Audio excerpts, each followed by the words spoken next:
ప్రార్థన చేసుకుందాం.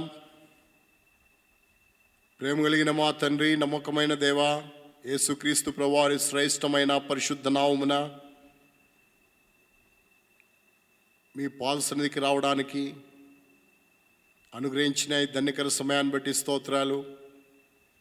అద్వితీయ దేవుడవు, మొదటివాడవు, కడపటివాడవు, ఉన్నవాడను అనువాడనని సెలవిచ్చిన దేవుడవు, అబ్రహాము, ఇస్సాకు, యాకోబుల దేవుడవు, ఆకాశము, భూమి, సముద్రము అందరి సమస్తమును సృష్టించిన సృష్టికర్తవు, సమస్తమును బాగుగా చేయగలవాడవు, మాట చేత సర్వ సృష్టిని సృష్టించి మాట చేతనే, మహత్తుగల మాట చేతనే సర్వమును నిర్వహించు వాడవగా ఉన్నందుకై మీకే స్తోత్రాలు, వందనాలు చెల్లిస్తూ ఉన్నాను. మహాగణుడవు, మహోన్నతుడవు, పరిశుద్ధుడవు, నిత్య నివాసివి, ఉన్నత పరిశుద్ధ స్థలములలో నివసించే దేవుడవు, ఎవరునూ సమీపింపరాని తేజస్సులో మీరు మాత్రమే వసిస్తూ అమరత్వము గల వాడవై, రాజులకు రాజువుగా, ప్రభులకే ప్రభుడవుగా, దేవతలకే దేవుడవుగా, భూపతులందరికీ పైన అధిపతివిగా ఉన్నందుకై స్తోత్రాలు. నీ పరిశుద్ధ నామమును బట్టి నేను పూజిస్తూ, మా రక్షకుడు, నీ ప్రియకుమారుడు ప్రభువైన యేసుక్రీస్తు వారి ద్వారా మీ పాద సన్నిధిని సమీపించుటకై మాకు అనుగ్రహించిన ఈ దివ్యమైన తరుణాన్ని బట్టి స్తోత్రాలు. మా ప్రభువైన యేసుక్రీస్తు వారు మా కొరకై కల్వరి శిలువలో చిందించిన రక్తధారలను బట్టి స్తోత్రాలు, కనుపరిచిన ప్రేమను బట్టి స్తోత్రాలు, కుమ్మరించిన దయారసాన్ని బట్టి స్తోత్రాలు. ప్రభువా, తద్వారా మా జీవితాలను విమోచించి పరిశుద్ధపరిచి పాప శాపగ్రస్తమై నిత్య నరకములో, మందగా పాతాళములో కూర్చోబడవలసిన మా జీవితాలను మీరు ప్రేమించిన వారై, మీరు చేసిన బలియాగము ద్వారా ఇచ్చిన విమోచన, విడుదల కొరకాయ, రక్షణ కొరకాయ, పరలోక ఆనందము కొరకాయ మీకు స్తోత్రాలు. ఈ రీతిగా మీరు మమ్మల్ని రక్షించిన ఆ దినము నుండి ఈ దినం వరకు మీరు కాపాడుతూ భద్రపరుస్తూ వచ్చినందుకై స్తోత్రాలు. 2020 సంవత్సరంలో ప్రవేశపెట్టి 5 మాసములు కాపాడి 6వ మాసములు ఈ 3వ ప్రభుదినాన మీ ఇంటిలో చేరి మిమ్మల్ని ఆత్మతో సత్యముతో ఆరాధించుటకై సమకూర్చినందుకై మీకే స్తోత్రాలు. కూడి రాగలిగిన ప్రియుల కొరకై స్తోత్రాలు. దగ్గరుండి దూరం నుండి వినుచున్న వారిని బట్టి స్తోత్రాలు. లైవ్లో చూస్తున్న వారిని బట్టి స్తోత్రాలు. ప్రతి ఒక్కరిని జ్ఞాపకం చేసుకున్నాము, బలపరచము, పునరుద్ధాన శక్తి మీ కృపా కనికరాలు వారికి దయచేయము. దయల మా తండ్రి, పాటల్లో సహాయపడు, ఆరాధన వర్తమానములో, ఆరాధించే సమయంలో, తిరిగి ప్రభువా బలవర్తమానములో మమ్మల్ని మేము పరీక్షించుకునే సమయము, యోగ్యమైన బలలో పాలు పొందే సమయం ఆశీర్వాదకరంగా చేయండి. మీ సన్నిధికి వచ్చిన వారు, తిరిగి ఆయా ప్రాంతాల్లో ఉన్నటువంటి ప్రజలు వారందరూ కూడా మీ సన్నిధి యొక్క గమనిక కలిగి భయభక్తులతో మీ సన్నిధిని గడపగలుగుటకై కృప చూపవలసిందిగా ప్రార్థిస్తున్నాం. కరెంటును, సౌండ్ సిస్టమ్ను, తిరిగి ప్రభువా వాయిద్యాలు వాయించేవారిని, పాడేవారిని, అదేవిధంగా మీ యొక్క వాక్యము ధ్యానించేవారిని జ్ఞాపకం చేసుకోవాల్సింది ప్రార్థిస్తున్నాం. ఇది నాన్న సార్వత్రికము జరిగించిన పరిచయం బట్టి స్తోత్రాలు. మీ దాసులైన వారు ఆయా విషయాలను బట్టి, పరిస్థితులను బట్టి కూడిక కలిగి ఉంటున్నారు. కొంతమంది ఆన్లైన్లోనే మినిస్ట్రీ చేస్తున్నారు. అందరికీ మెండైన కృప అనుగ్రహించవలసిందిగా ప్రార్థిస్తున్నాను. సమయం మాకెంతో ఆశీర్వాదకరంగా చేయము. మీ సన్నిధికి వచ్చిన వారు ఎవరు ఖాళీగా వెళ్లకుండా, మీ వాక్యం వినిచున్న వారు ఎవరు కూడా ప్రభువా నిరుత్సాహముగా ఉండకుండా సంతోషభరితులుగా, నిత్యానందము వారి తల్ల మీద కలిగి బయలువెళ్ళి వారిగా చేయము. మీ దయగలిగిన హస్తాలకు అప్పగిస్తూ కృపను కోరుకుంటూ సమస్త ఘనత, మహిమ, ప్రభావాలు మీకే చెల్లిస్తూ మా రక్షకుడు, మా విమోచకుడు యేసు వారి అతి శ్రేష్టమైన పరిశుద్ధ నామమున మిమ్మల్ని స్తుతిస్తూ అతి వినయముగా బ్రతిమలాడి వేడుకుంటూ ఉన్నాము తండ్రి. ఆమేన్.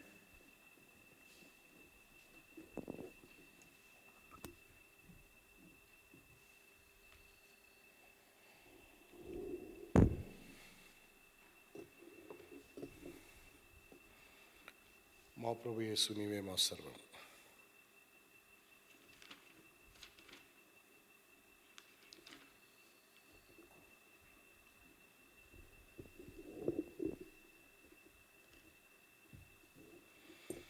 సాంగ్ నెంబర్ 169, 169 పాట సంఖ్య 169వ పాట.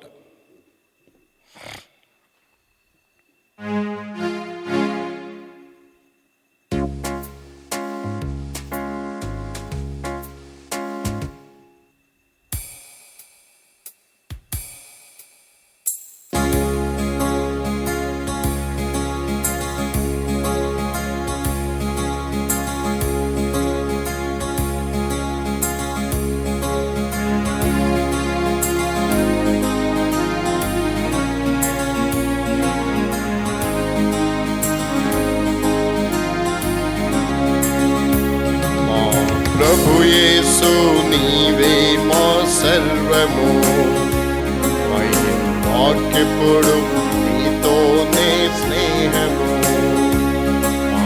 ప్రభు యేసు నీవే మా సర్వము.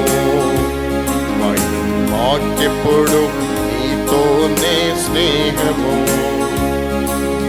సంతృప్తి నీ మందిరము నాగలదు. సంతృప్తి నీ మందిరము నాగలదు. అందానంద ప్రవాహము మెరిసింది. అందానంద ప్రవాహము మెరిసింది. వింతైన జీవపు యూటందు గలదు.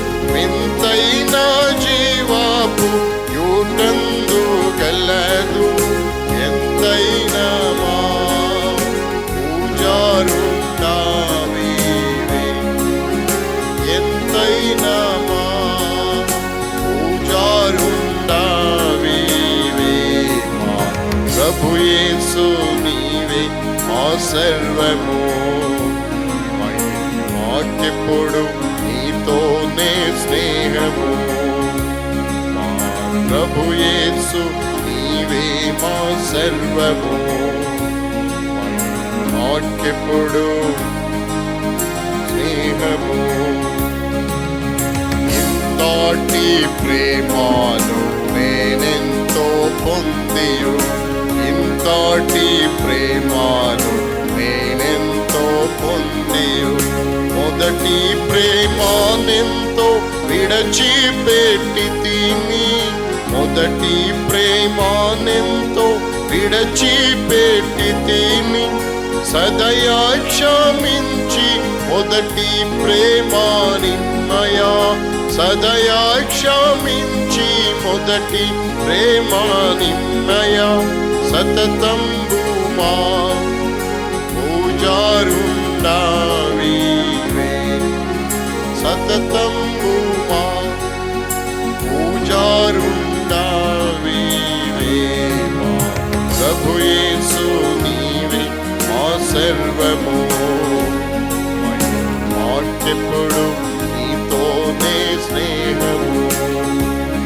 మా ప్రభు యేసు నీవే మా సర్వము. మాకెప్పుడు నీతోనే స్నేహము. మా తలపు మాటల్లో మా చూపు నడకలో. మా తలపు మాటల్లో మా చూపు నడకలో. మేము కూర్చున్నా నిలుచున్నా వీక్షించిన. మేము కూర్చున్నా నిలుచున్నా వీక్షించిన. మక్కువతో మా ప్రభు మెప్పించేదాము. మక్కువతో మా ప్రభు మెప్పించేదాము. ఎక్కడైనా ఆ యేసు సన్నిధిలో. ఎక్కడైనా ఆ యేసు సన్నిధిలో. మా ప్రభు యేసు నీవే మా సర్వము. మాకెప్పుడు నీతోనే స్నేహము. మా ప్రభు యేసు నీవే మా సర్వము. మాకెప్పుడు నీతోనే స్నేహము. పరిశుద్ధమైన నీ దివ్య నైజము. పరిశుద్ధమైన నీ దివ్య నైజము. పరిశుద్ధమైన జీవితమే మా భాగ్యము. పరిశుద్ధమైన జీవితమే మా భాగ్యము. పరిశుద్ధ ప్రజలుగా మమ్ము సరిచేసి. పరిశుద్ధ ప్రజలుగా మమ్ము సరిచేసి. పాలించుము ప్రభు యేసు రాజా. పాలించుము ప్రభు యేసు రాజా. ప్రభు యేసు నీవే మా సర్వము. నాకెప్పుడు నీతోనే స్నేహము. మా ప్రభు యేసు నీవే మా సర్వము. నాకెప్పుడు నీతోనే స్నేహము. సోదర ప్రేమ సమాధానములతో, సోదర ప్రేమ సమాధానములతో, సాత్విక సంతోష భక్తి వినయాలతో, సాత్విక సంతోష భక్తి వినయాలతో, వింతైన మాధు స్తుతి పరిమళాలతో, వింతైన మాధు స్తుతి పరిమళాలతో, వినయంబునా పూజింతుము నిన్ను, వినయంబునా పూజింతుము నిన్ను. ప్రభు యేసు నీవే మా సర్వము. నాకెప్పుడు నీతోనే స్నేహము. ప్రభు యేసు నీవే మా సర్వము. నాకెప్పుడు నీతోనే స్నేహము.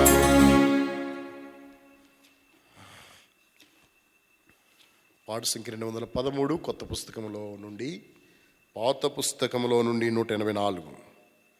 Song number 213, 184. 213, 184. భజింపరండి.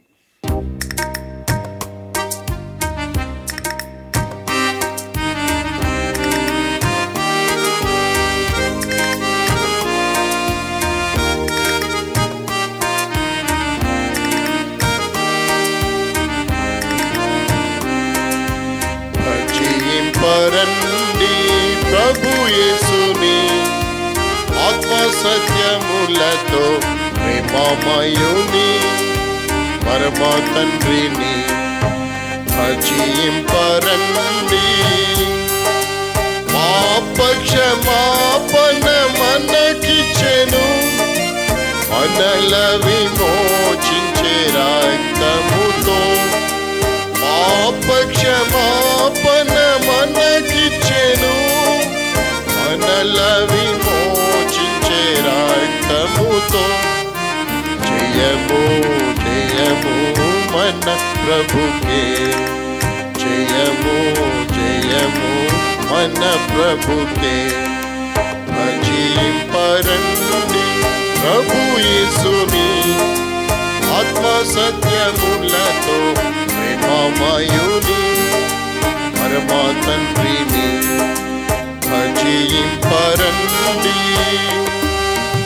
ఆత్మ మందిర ప్రత్యక్షతను సాగిన్, నేత్రము తెరచెను యేసుని చూడా. ఆత్మ మందిర ప్రత్యక్షతను సాగిన్, నేత్రము తెరచెను యేసుని చూడా. ఆశ్చర్యకరుడు సదాకాలము, ఆశ్చర్యకరుడు సదాకాలము. భజింపరండి ప్రభు యేసుని ఆత్మ సత్యములతో, ప్రేమమయుని పరమ తండ్రిని భజింపరండి. ఘనత పొందా సదా రాజ్యమునిచ్చే, స్వాస్యము పొందా వారసులమైతిమి. ఘనత పొందా సదా రాజ్యమునిచ్చే, స్వాస్యము పొందా వారసులమైతిమి. హోసన్నా హోసన్నా విజయునికే, హోసన్నా హోసన్నా విజయునికే. భజింపరండి ప్రభు యేసుని ఆత్మ సత్యములతో, ప్రేమమయుని పరమ తండ్రిని భజింపరండి. జగ జగమును జయించే జీవితమునిచ్చే సిలువ శక్తిచే మనలను కాచెగా. జగమును జయించే జీవితమునిచ్చే సిలువ శక్తిచే మనలను కాచెగా. స్తుతులార్పింతుము ముక్తిదాతకే, స్తుతులార్పింతుము ముక్తిదాతకే. అజీంపరండి ప్రభు యేసుని ఆత్మ సత్యములతో ప్రేమమయుని పరమ తండ్రిని అజీంపరండి. సంగము ప్రభుని చేర తేరి చూచెగా, సదాకాలమాయనతో నుండనెప్పుడు. సంగము ప్రభుని చేర తేరి చూచెగా, సదాకాలమాయనతో నుండనెప్పుడు. సాగిల పడేదము సృష్టికర్తకే, సాగిల పడేదము సృష్టికర్తకే. భజింపరండి ప్రభు యేసుని ఆత్మ సత్యములతో ప్రేమమయుని పరమ తండ్రిని భజింపరండి.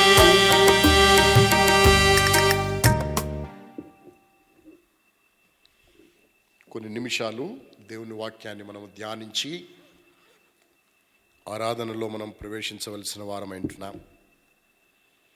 మన ప్రియ ప్రభువు ఆయన కోరే ఆరాధన యథార్థమైనది, ఆత్మ సంబంధమైనది,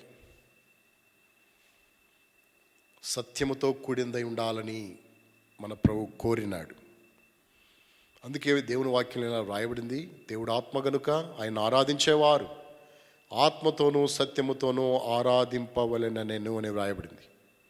కాబట్టి దేవుడు ఆత్మ, అందుకే మనము ఆత్మతో సత్యముతో ప్రభుని మనం ఆరాధించవలసిన వారమైంటున్నాం.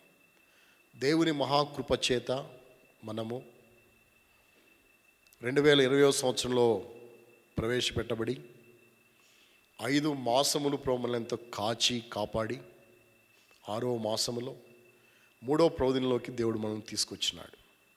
ఈ దినములో ప్రభుని మనం ఆత్మతో సత్యముతో ఆరాధించడానికి సజీవులుగా మనల్ని తీసుకొచ్చాడు.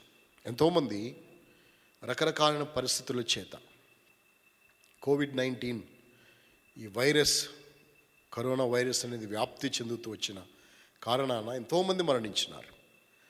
ఎంతోమంది ఈ పరిస్థితులను తాళలేక, చూచి విని ఓర్వలేక, అంటే సహించుకోలేక ఆత్మహత్యలు చేసుకున్న వాళ్ళు కూడా ఎంతోమంది ఉన్నారు. కృంగి వేసారిపోయి మరణించిన వాళ్ళు ఎంతోమంది ఉన్నారు. పేరుగాంచి యవనప్రాయంలో కూడా వారికి ఉండే పరిస్థితులను బట్టి మనశ్శాంతి లేక, నెమ్మది లేక, హృదయంలో ఆనందం లేక ఎన్నెన్నో వాటిని అనుభవించాలని, ఎన్నెన్నో చేయాలని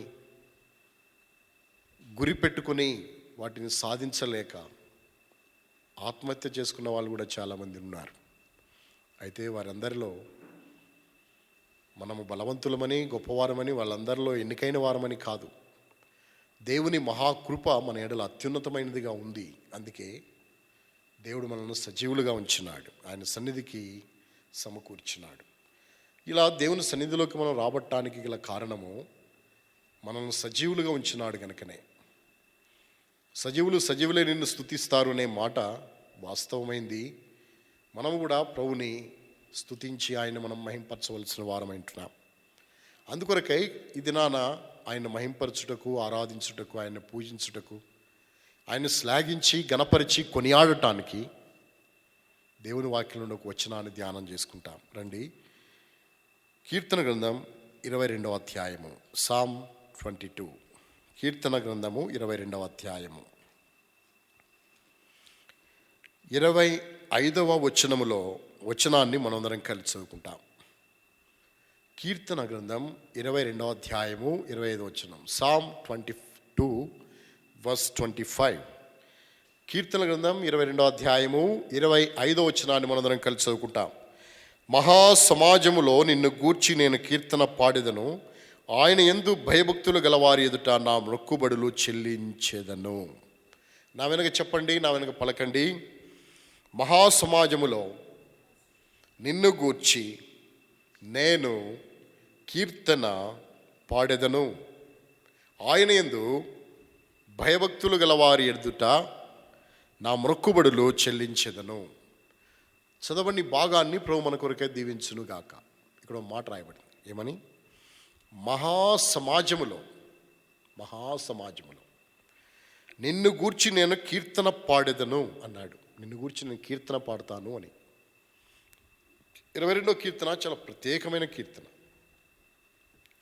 ఎందుకు 22వ కీర్తన ప్రత్యేకమైనది అని చెప్పవచ్చు అనగా, 22వ కీర్తనలో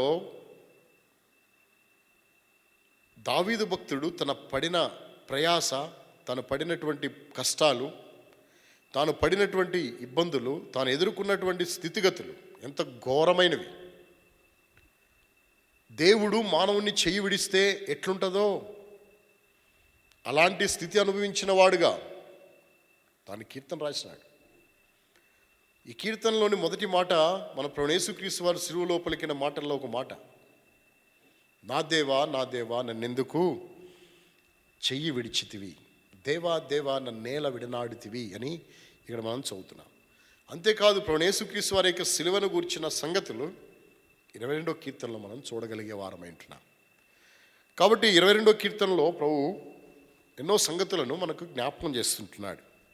దావీదు భక్తుడు తన అనుభవాన్ని గురించి రాస్తూ, ఇది దావీదు కీర్తనే, రాస్తూ తాను ఎరగకనే అంటే తెలియకనే ప్రభువు యేసుక్రీస్తు వారి యొక్క శిలువ శ్రమలను ఆయన రాసినాడు. వాస్తవంగా దావీదు చేతులు కాళ్ళు ఎవరు పొడిచినారు? ఇక్కడ ఒక మాట చదువుతాం రండి. 16వ వచనాన్ని చదువుతున్నాం. కుక్కలు నన్ను చుట్టున్నవి, దుర్మార్గులు గుంపు కూడి నన్ను ఆవరించి ఉన్నారు, వారు నా చేతులను నా పాదములను పొడిచి ఉన్నారు. ఆయన చేతులు ఆయన పాదాలు ఎవరు పొడిచినారు? యేసుక్రీస్తు ప్రభువారి యొక్క చేతులు పాదములు పొడవబడ్డాయి. కానీ దావీదు చేతులు కాళ్ళు ఎక్కడ పొడవబడ్డాయి? ఈయన చేతులు ఈయన కాళ్ళు పొడవబడ్డాయి. ప్రభువు యేసుక్రీస్తు వారి చేతులు కాళ్ళు పొడవబడుతూ వచ్చినాయి. చేతులను కాళ్ళను పొడిచిరి అని రాయబడింది.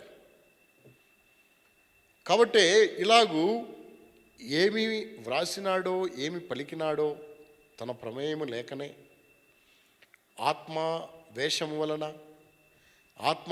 వలన రాయబడిన ప్రతి లేఖనం అని రాయబడింది. కాబట్టి అందుకే ప్రవచనాత్మకముగా గ్రహింపు లేకనే, ప్రవచనం అనేది మనుషుని యొక్క ఇచ్చ వలన కలిగింది కాదు, మనుషుని యొక్క హృదయంలో ఉండే కోరిక వలన పుట్టేది కాదు. ప్రవచనాత్మకమైన గీతాన్ని, కీర్తనను దావీదు భక్తుడు రాసినాడు. ఈ కీర్తన ఎంత శ్రేష్టమైన కీర్తన.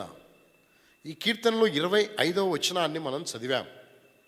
ఏమని వ్రాయబడింది 25వ కీర్తనలో అనగా, మహాసమాజములో నిన్ను గూర్చి నేను కీర్తన పాడెదను. ఎక్కడ పాడతాను? మహాసమాజములో నిన్ను గూర్చి పాడతాను. నీ యందు భయభక్తులు గల వారందరి ఎదుట నా మొక్కుబళ్ళు చెల్లిస్తాను. అంటే భయభక్తులు గల వారి ఎదుట మొక్కుబళ్ళు చెల్లిస్తాడంట. సమాజములో నిన్ను గూర్చి కీర్తన పాడతాడు. కాబట్టి భయభక్తులు గల వారి ఎడల మొక్కుబళ్ళు, సమాజములో నిన్ను గూర్చి కీర్తన పాడతానని తాను సెలవిచ్చినాడు. వాస్తవముగా ఈ భక్తుని యొక్క జీవితంలో ఉన్న విషయాన్ని మనం జ్ఞాపకం చేసుకుంటే ఏమని వ్రాయబడిందంటే, అతడు మహాసమాజములో కీర్తన పాడతా అంట. ఎవరిని గూర్చి పాడతాడు? నిన్ను గూర్చి. ఎందుకని? ఆయన ఏం చేశాడని, ఏమిచ్చాడని, ఏం ఉద్ధరించినాడని మహాసమాజములో పాడటానికి, మహాసమాజములో ఆయన గురించి గానము చేయడానికి ఈ మనుషుని హృదయములో ఉన్న సంతోషం ఏంటి? ఇతను పొందిన అనుభూతి ఏంటి? మహాసమాజములో మనల్ని నిలబెడితే మనం పాడగలమా? మహాసమాజంలో మనల్ని నిలబెడితే మనం మాట్లాడగలమా? రండి మీరు మాట్లాడండి అంటే చాలామంది వెళ్ళిపోతారు మాట్లాడకుండా. ఇప్పుడు కాదని చెప్పి వెళ్ళిపోతూ ఉంటారు. కానీ నేను అంటాడు, మహాసమాజంలో నిన్ను గూర్చి నేను పాడతానంటాడు, కీర్తన పాడతాను. ఎందుకని అంటే చాలా విషయాలు కీర్తనలో వివరించినాడు ఆ మనుషుడు. ఏమేమి వివరించినాడు? మొట్టమొదటి మాట దేవుని వాక్యంలో చదువుతాం. రండి 22వ అధ్యాయం 4వ వచనాన్ని చదువుతాం. 4వ వచనం, 22వ అధ్యాయం 4వ వచనం. మా పితరులు నీ యందు నమ్మిక యుంచిరి, వారు నీ యందు నమ్మిక యుంచగా నీవు వారిని రక్షించితివి. నా పితరులు నీ యందు నమ్మిక యుంచిరి, నీ యందు నమ్మిక యుంచగా నీవు వారిని ఏం చేసితివి? రక్షించితివి. నమ్మిక ఉంచుట ద్వారా రక్షణ ఇచ్చినాడు. మా పితరులు అన్నాడు. ఇశ్రాయేలు యొక్క చరిత్రను గురించి రాస్తున్నాడు. వారు నీ యందు విశ్వాసం ఉంచినారు, వారు నీ మీద ఆధారపడ్డారు, వారు నీ యందు నిన్ను నమ్మినారు. అందుకే నీవు వారిని ఏం చేశావు? రక్షించితివి. కాబట్టి నువ్వు రక్షించావు. ఎందుకంటే నమ్ముట ద్వారా రక్షణ ఇచ్చినావు, నమ్ముట ద్వారా వారిని నువ్వు రక్షించావు. అవును, ఈనాడు దేవుడు రక్షించువాడు అనే విషయాన్ని ఇక్కడ మనం జ్ఞాపకం చేసుకుంటాం. ఎక్కడెక్కడ నేను రక్షించినాడు మా పితరుల్ని? వాళ్ళకి నమ్మికే లేదు, నమ్మిక కోల్పోయినారు, నిరీక్షణ కోల్పోయినారు. దేవుడు ఉన్నాడా అనే మాట వాళ్ళు మాట్లాడుతున్నారు. ఆనాడు అబ్రహాము, ఇస్సాకు, యాకోబులతో దేవుడునని చెప్పాడు. అబ్రహాము, ఇస్సాకు, యాకోబులకు చెయ్యెత్తి ప్రమాణం చేశాడు. పాలు తేనెలు ప్రవహించే దేశానికి వారిని తీసుకువెళ్తానని చెప్పాడు. ఆ దేవుడు ఈ బానిసత్వంలో, ఐగుప్తు దేశం యొక్క ఈ భయంకరమైన ఇనప కొలిమిలో మేము నలిగిపోతా ఉంటే దేవుడు ఉన్నాడా అని వాళ్ళు తలంచినారు, దేవుడున్నాడా అని. అలాంటి పరిస్థితుల్లో దేవుడు మోషేని పంపాడు. మోషే అడిగాడు, వాళ్ళు నన్ను అడుగుతారు నీ పేరేంటంటే, ప్రభు అన్నాడు, ఉన్నవాడను అని చెప్పు. ఎవరని? ఉన్నవాడను అనువాడనై ఉన్నాను. ఉన్నవాడను అనువాడనై ఉన్నాను. ఉన్నవాడేంటి? దేవుడు గ్రేట్ గాడ్ అని చెప్పు అని చెప్పలేదు. మహాదేవుడిని నేను, గొప్ప దేవుడు చెప్పాడు, నిజమైన దేవుడు చెప్పాడు అని చెప్పమనొచ్చు కదా. నిజమైన దేవుడు అంటే నిజమైన దేవుడు, లేకపోతే గొప్ప దేవుడు నాడే ఆ దేవుడు చెప్పాడు అని చెప్పొచ్చు కదా. ఆ దేవుడు నా పేరు చెప్పు, నిజమైన దేవుడు కనపడ్డాడని చెప్పు, లేకపోతే గొప్ప దేవుడు కనపడ్డాడని చెప్పు అని చెప్పొచ్చు కదా. అన్నాడు, ఉన్నవాడను అన్నాడు. ఎందుకో తెలుసా? వీళ్ళు అనుకుంటున్నారు అసలు ఉన్నాడా. అందుకే ఉన్నాడా అని సందేహం వెలబుచ్చే ఆ ప్రజలకు ఆయన ఎవరుగా ప్రత్యక్షమైనాడో తెలుసా? ఉన్నవాడుగా. ఉన్నాడా అనే ఆ ప్రజలకు ఉన్నాడు అనేవాడుగా ప్రత్యక్షమైనాడు. ఉన్నవాడుగా ఆయన ప్రత్యక్షమైనాడు. అందుకే నువ్వు చెప్పు, ఉన్నవాడను అనువాడనై ఉన్నానని సెలవు ఇచ్చినాడు ప్రభు మోషేకి. మోషే వెళ్ళి అదే మాట వాళ్ళకి చెప్పాడు. అప్పుడు వాళ్ళు నమ్మి బానిసత్వం నుండి విడుదల పొందుతూ వచ్చినారు. భయంకరమైన పరిస్థితుల నుండి వారు విడుదల పొందుతూ వచ్చినారు. ఘోరమైన స్థితిగతుల నుండి విడుదల పొందుతూ వచ్చారు.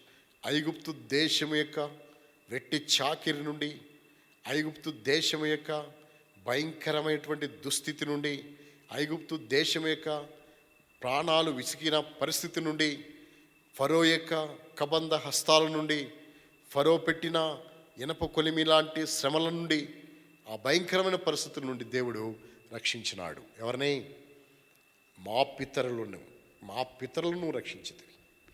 నీ యందు నమ్మిక ఉంచుట ద్వారా, వారు నీకు మొరపెట్టుట ద్వారా నీవు వారిని ఏం చేశావు? రక్షించితివి అంటాడు. రక్షించితివి. ఈ పాట మన పుస్తకంలో ఉంది.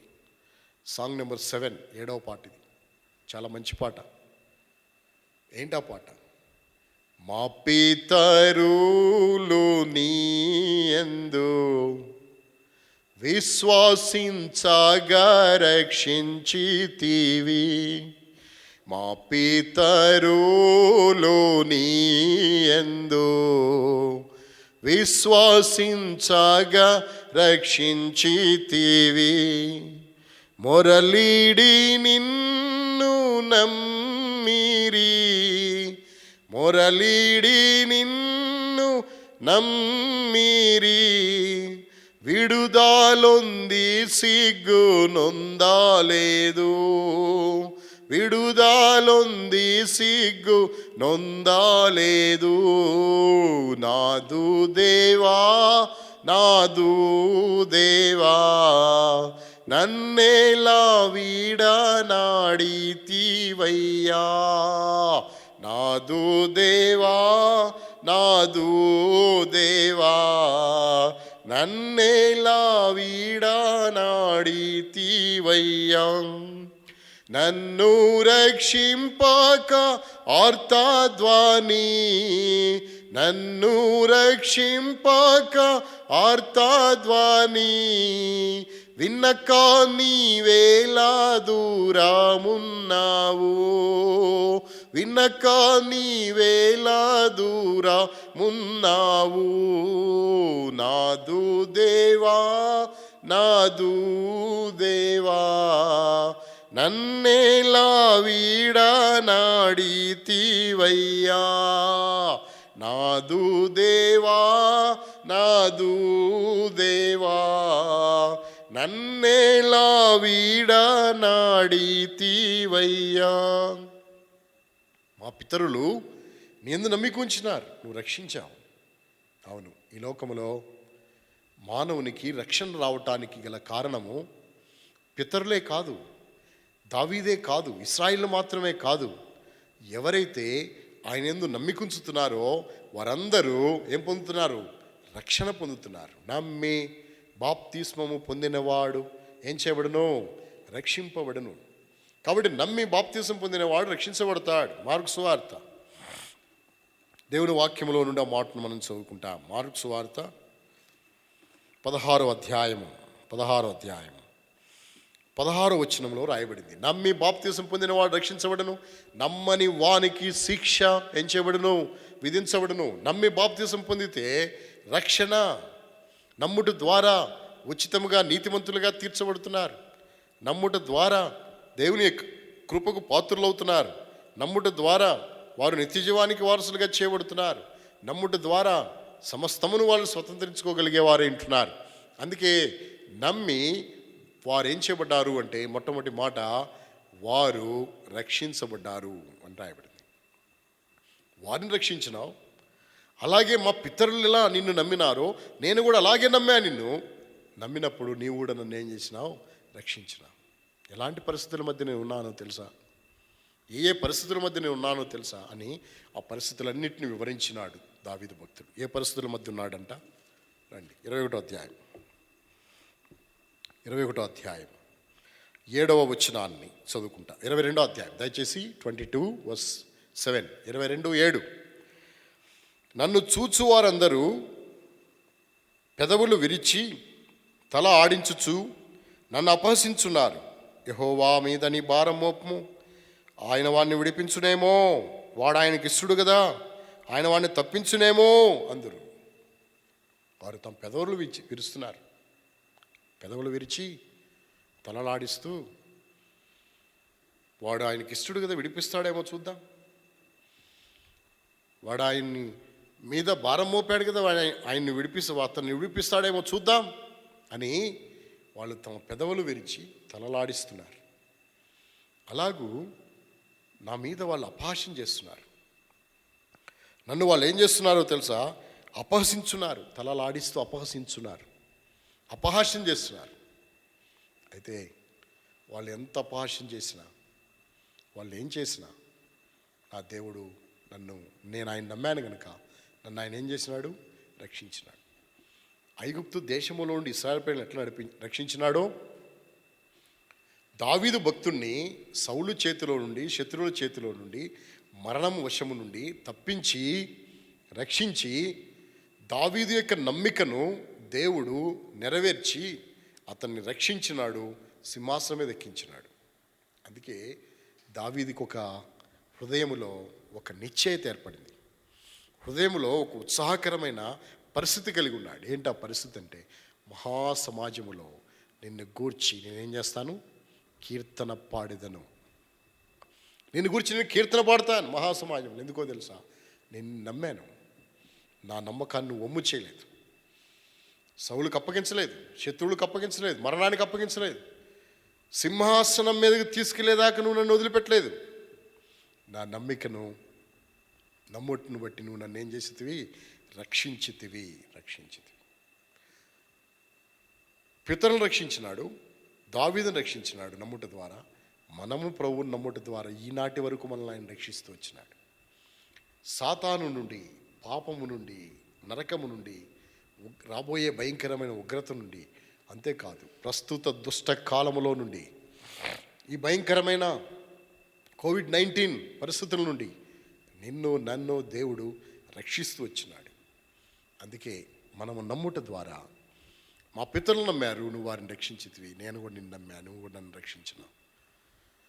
నా జీవితంలో నేను నమ్మా, నీ మాట నమ్మా, నీ వాగ్దానం నమ్మా, నీ శక్తిని నమ్మా, నీ మాటను నమ్మా, నీ యొక్క ఆధిపత్యాన్ని నమ్మా, నీ యొక్క సార్వభౌమాధికారాన్ని నమ్మాను నేను. అందుకే నువ్వు నన్ను రక్షిస్తూ వచ్చినావు అని ఈనాడు మనం ప్రభువుని ఆరాధించవలసిన వారు. మహాసమాజంలో నిన్ను గురించి పాడుతానన్నాడు. మనము గలమెత్తి ప్రభుని ఆత్మతో సత్యముతో ఆరాధించవలసిన వారం అంటున్నాం. రెండవ మాట చూస్తాం రండి. 22వ అధ్యాయం 22వ అధ్యాయము 5వ వచనాన్ని చదువుకుంటాం. 5వ వచనము 22:5. వారు నీకు మొరపెట్టి విడుదల నొందిరి. వారు నీకు మొరపెట్టి ఏం పొందారు? విడుదల పొందారు. వారు నీకు మొరపెట్టి, మొరను నమ్మి, దేవుడికి మొరపెడితే దేవుడు వింటాడు అని ఆ విశ్వాసముతో ప్రార్థించి, అక్కడ రాయబడింది విడుదల నొందిరి అనే ఒక మాట రాయబడింది, సిగ్గు నొందలేదు అనే మాట కూడా రాయబడింది. రెండవ మాటలో సిగ్గుపడకపోయిరి అని రాయబడింది. కాబట్టి విడుదల నొందినారు వాళ్ళు, విడుదల పొందారు. భయంకరమైన పరిస్థితులను విడుదల ఇచ్చినాడు. అంతేకాదు అక్కడ రాయబడింది సిగ్గుపడలేదంట వాళ్ళు, అంటే సిగ్గుపడనీయలేదు దేవుడు. ఇక రెండో విషయాన్ని నేను మీకు చెప్పాలనుకుంటున్నాను. ఏంటి ఆ విషయం తెలుసా? వాళ్ళు అంటున్నారు వాడిని విడిపిస్తాడేమో దేవుడు, వాడు ఆయనకి ఇష్టడు కదా, వాడిని విడిపిస్తాడేమో అని తమ తలలాడిస్తూ పెదవులు విరిచి అపహాస్యం చేస్తున్నారు వాళ్ళు. ఇప్పుడు నేను సిగ్గుతోనే జీవించాలా నా జీవితం? వాళ్ళు అపహాసించినట్టుగానే నా జీవితం ఉంటుందా? వాళ్ళు తలలా ఆడించినట్టుగానే నా జీవితం అట్లనే ముగించిపోద్దా? అట్లనే నేను ఉండిపోతానా? కాదు.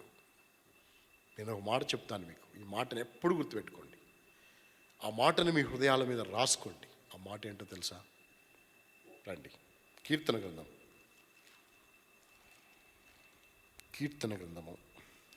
32వ అధ్యాయం 34వ అధ్యాయం 5వ వచనము 34:5. వారు ఆయన తట్టు చూడగా వారికి వెలుగు కలిగిన వారి ముఖములెన్నడును లజ్జింపకపోవును. సిగ్గు, అవమానము, లజ్జ వారి ముఖాలకు లేకుండా, వారి ముఖాలు సిగ్గుతో కప్పబడకుండా, వారి ముఖములు ఆనందముతోనూ విజయముతోనూ వారి ముఖములు ప్రకాశించేవిగాను దేవుడు చేశాడు. అందుకే సిగ్గుపడనీయలేదు దేవుడు, సిగ్గుపడనీయలేదు. దేవుణ్ణి నమ్మిన వాడు ఎప్పుడు సిగ్గుపడడు. సిగ్గు ఏమవుడు? పడడు అనే మాట వ్రాయబడింది దేవుని వాక్యంలో. నీ యందు నమ్మికుంచు వారిని నువ్వు ఎప్పుడు ఏం చేసేవాడవు కాదు? సిగ్గుపడనిచ్చేవాడవు కాదు. నీవు సిగ్గుపడనిచ్చేవాడవు కాదు. ఆ రెండు మాటలు నేను మీకు చెప్తాను. నీ యందు విశ్వాసం ఉంచితే, నమ్మిక ఉంచితే వారు సిగ్గుపడరు. ఏమవరు వాళ్ళు? రండి చదువుకుందాం దేవుని వాక్యములో నుండి. యెషయా గ్రంథము 28వ అధ్యాయం 28వ అధ్యాయం 16వ వచనాన్ని చదువుకుంటాం. 16వ వచనాన్ని చదువుతాము. యెషయా గ్రంథము 28వ అధ్యాయం 16వ వచనం నేను చదువుతున్నాను. ప్రభువు యెహోవా ఇలాగ సెలవిచ్చున్నాడు, సియోనులో పునాదిగా రాతిని వేసిన వాడును నేనే. అది పరిశోధింపబడిన రాయి, అమూల్యమైన తలరాయి, బహు స్థిరమైన పునాది అయిన మూలరాయి అయి ఉన్నది. విశ్వసించువాడు కలవరపడడు. విశ్వసించువాడు ఏమవుడు? కలవరపడడు. విశ్వసించువాడు ఎప్పుడు కలవరపడడు అని ప్రభు సెలవిచ్చినాడు. కాబట్టి ఆయన ఎవరైతే విశ్వసిస్తారో వారు ఎప్పటికీ ఏం పడరు? కలవరపడడు. కలవరపడనీయడు దేవుడు. మనం కూడా కలవరపడకూడదు. ఎందుకో తెలుసా? బైబిల్లో మాటను మీకు చూపిస్తాను రండి. రోమాపత్రిక, రోమిలకు రాసిన పత్రిక, రోమన్స్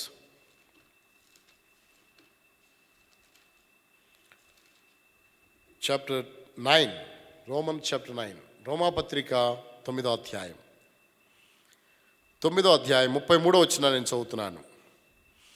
ఇదిగో నేను అడ్డురాతిని అడ్డుబండను సీయోనులో స్థాపించున్నాను, ఆయన యందు విశ్వాసం ఉంచువాడు సిగ్గుపరచబడడు. ఆయన యందు విశ్వాసం ఉంచువాడు ఏమవడు?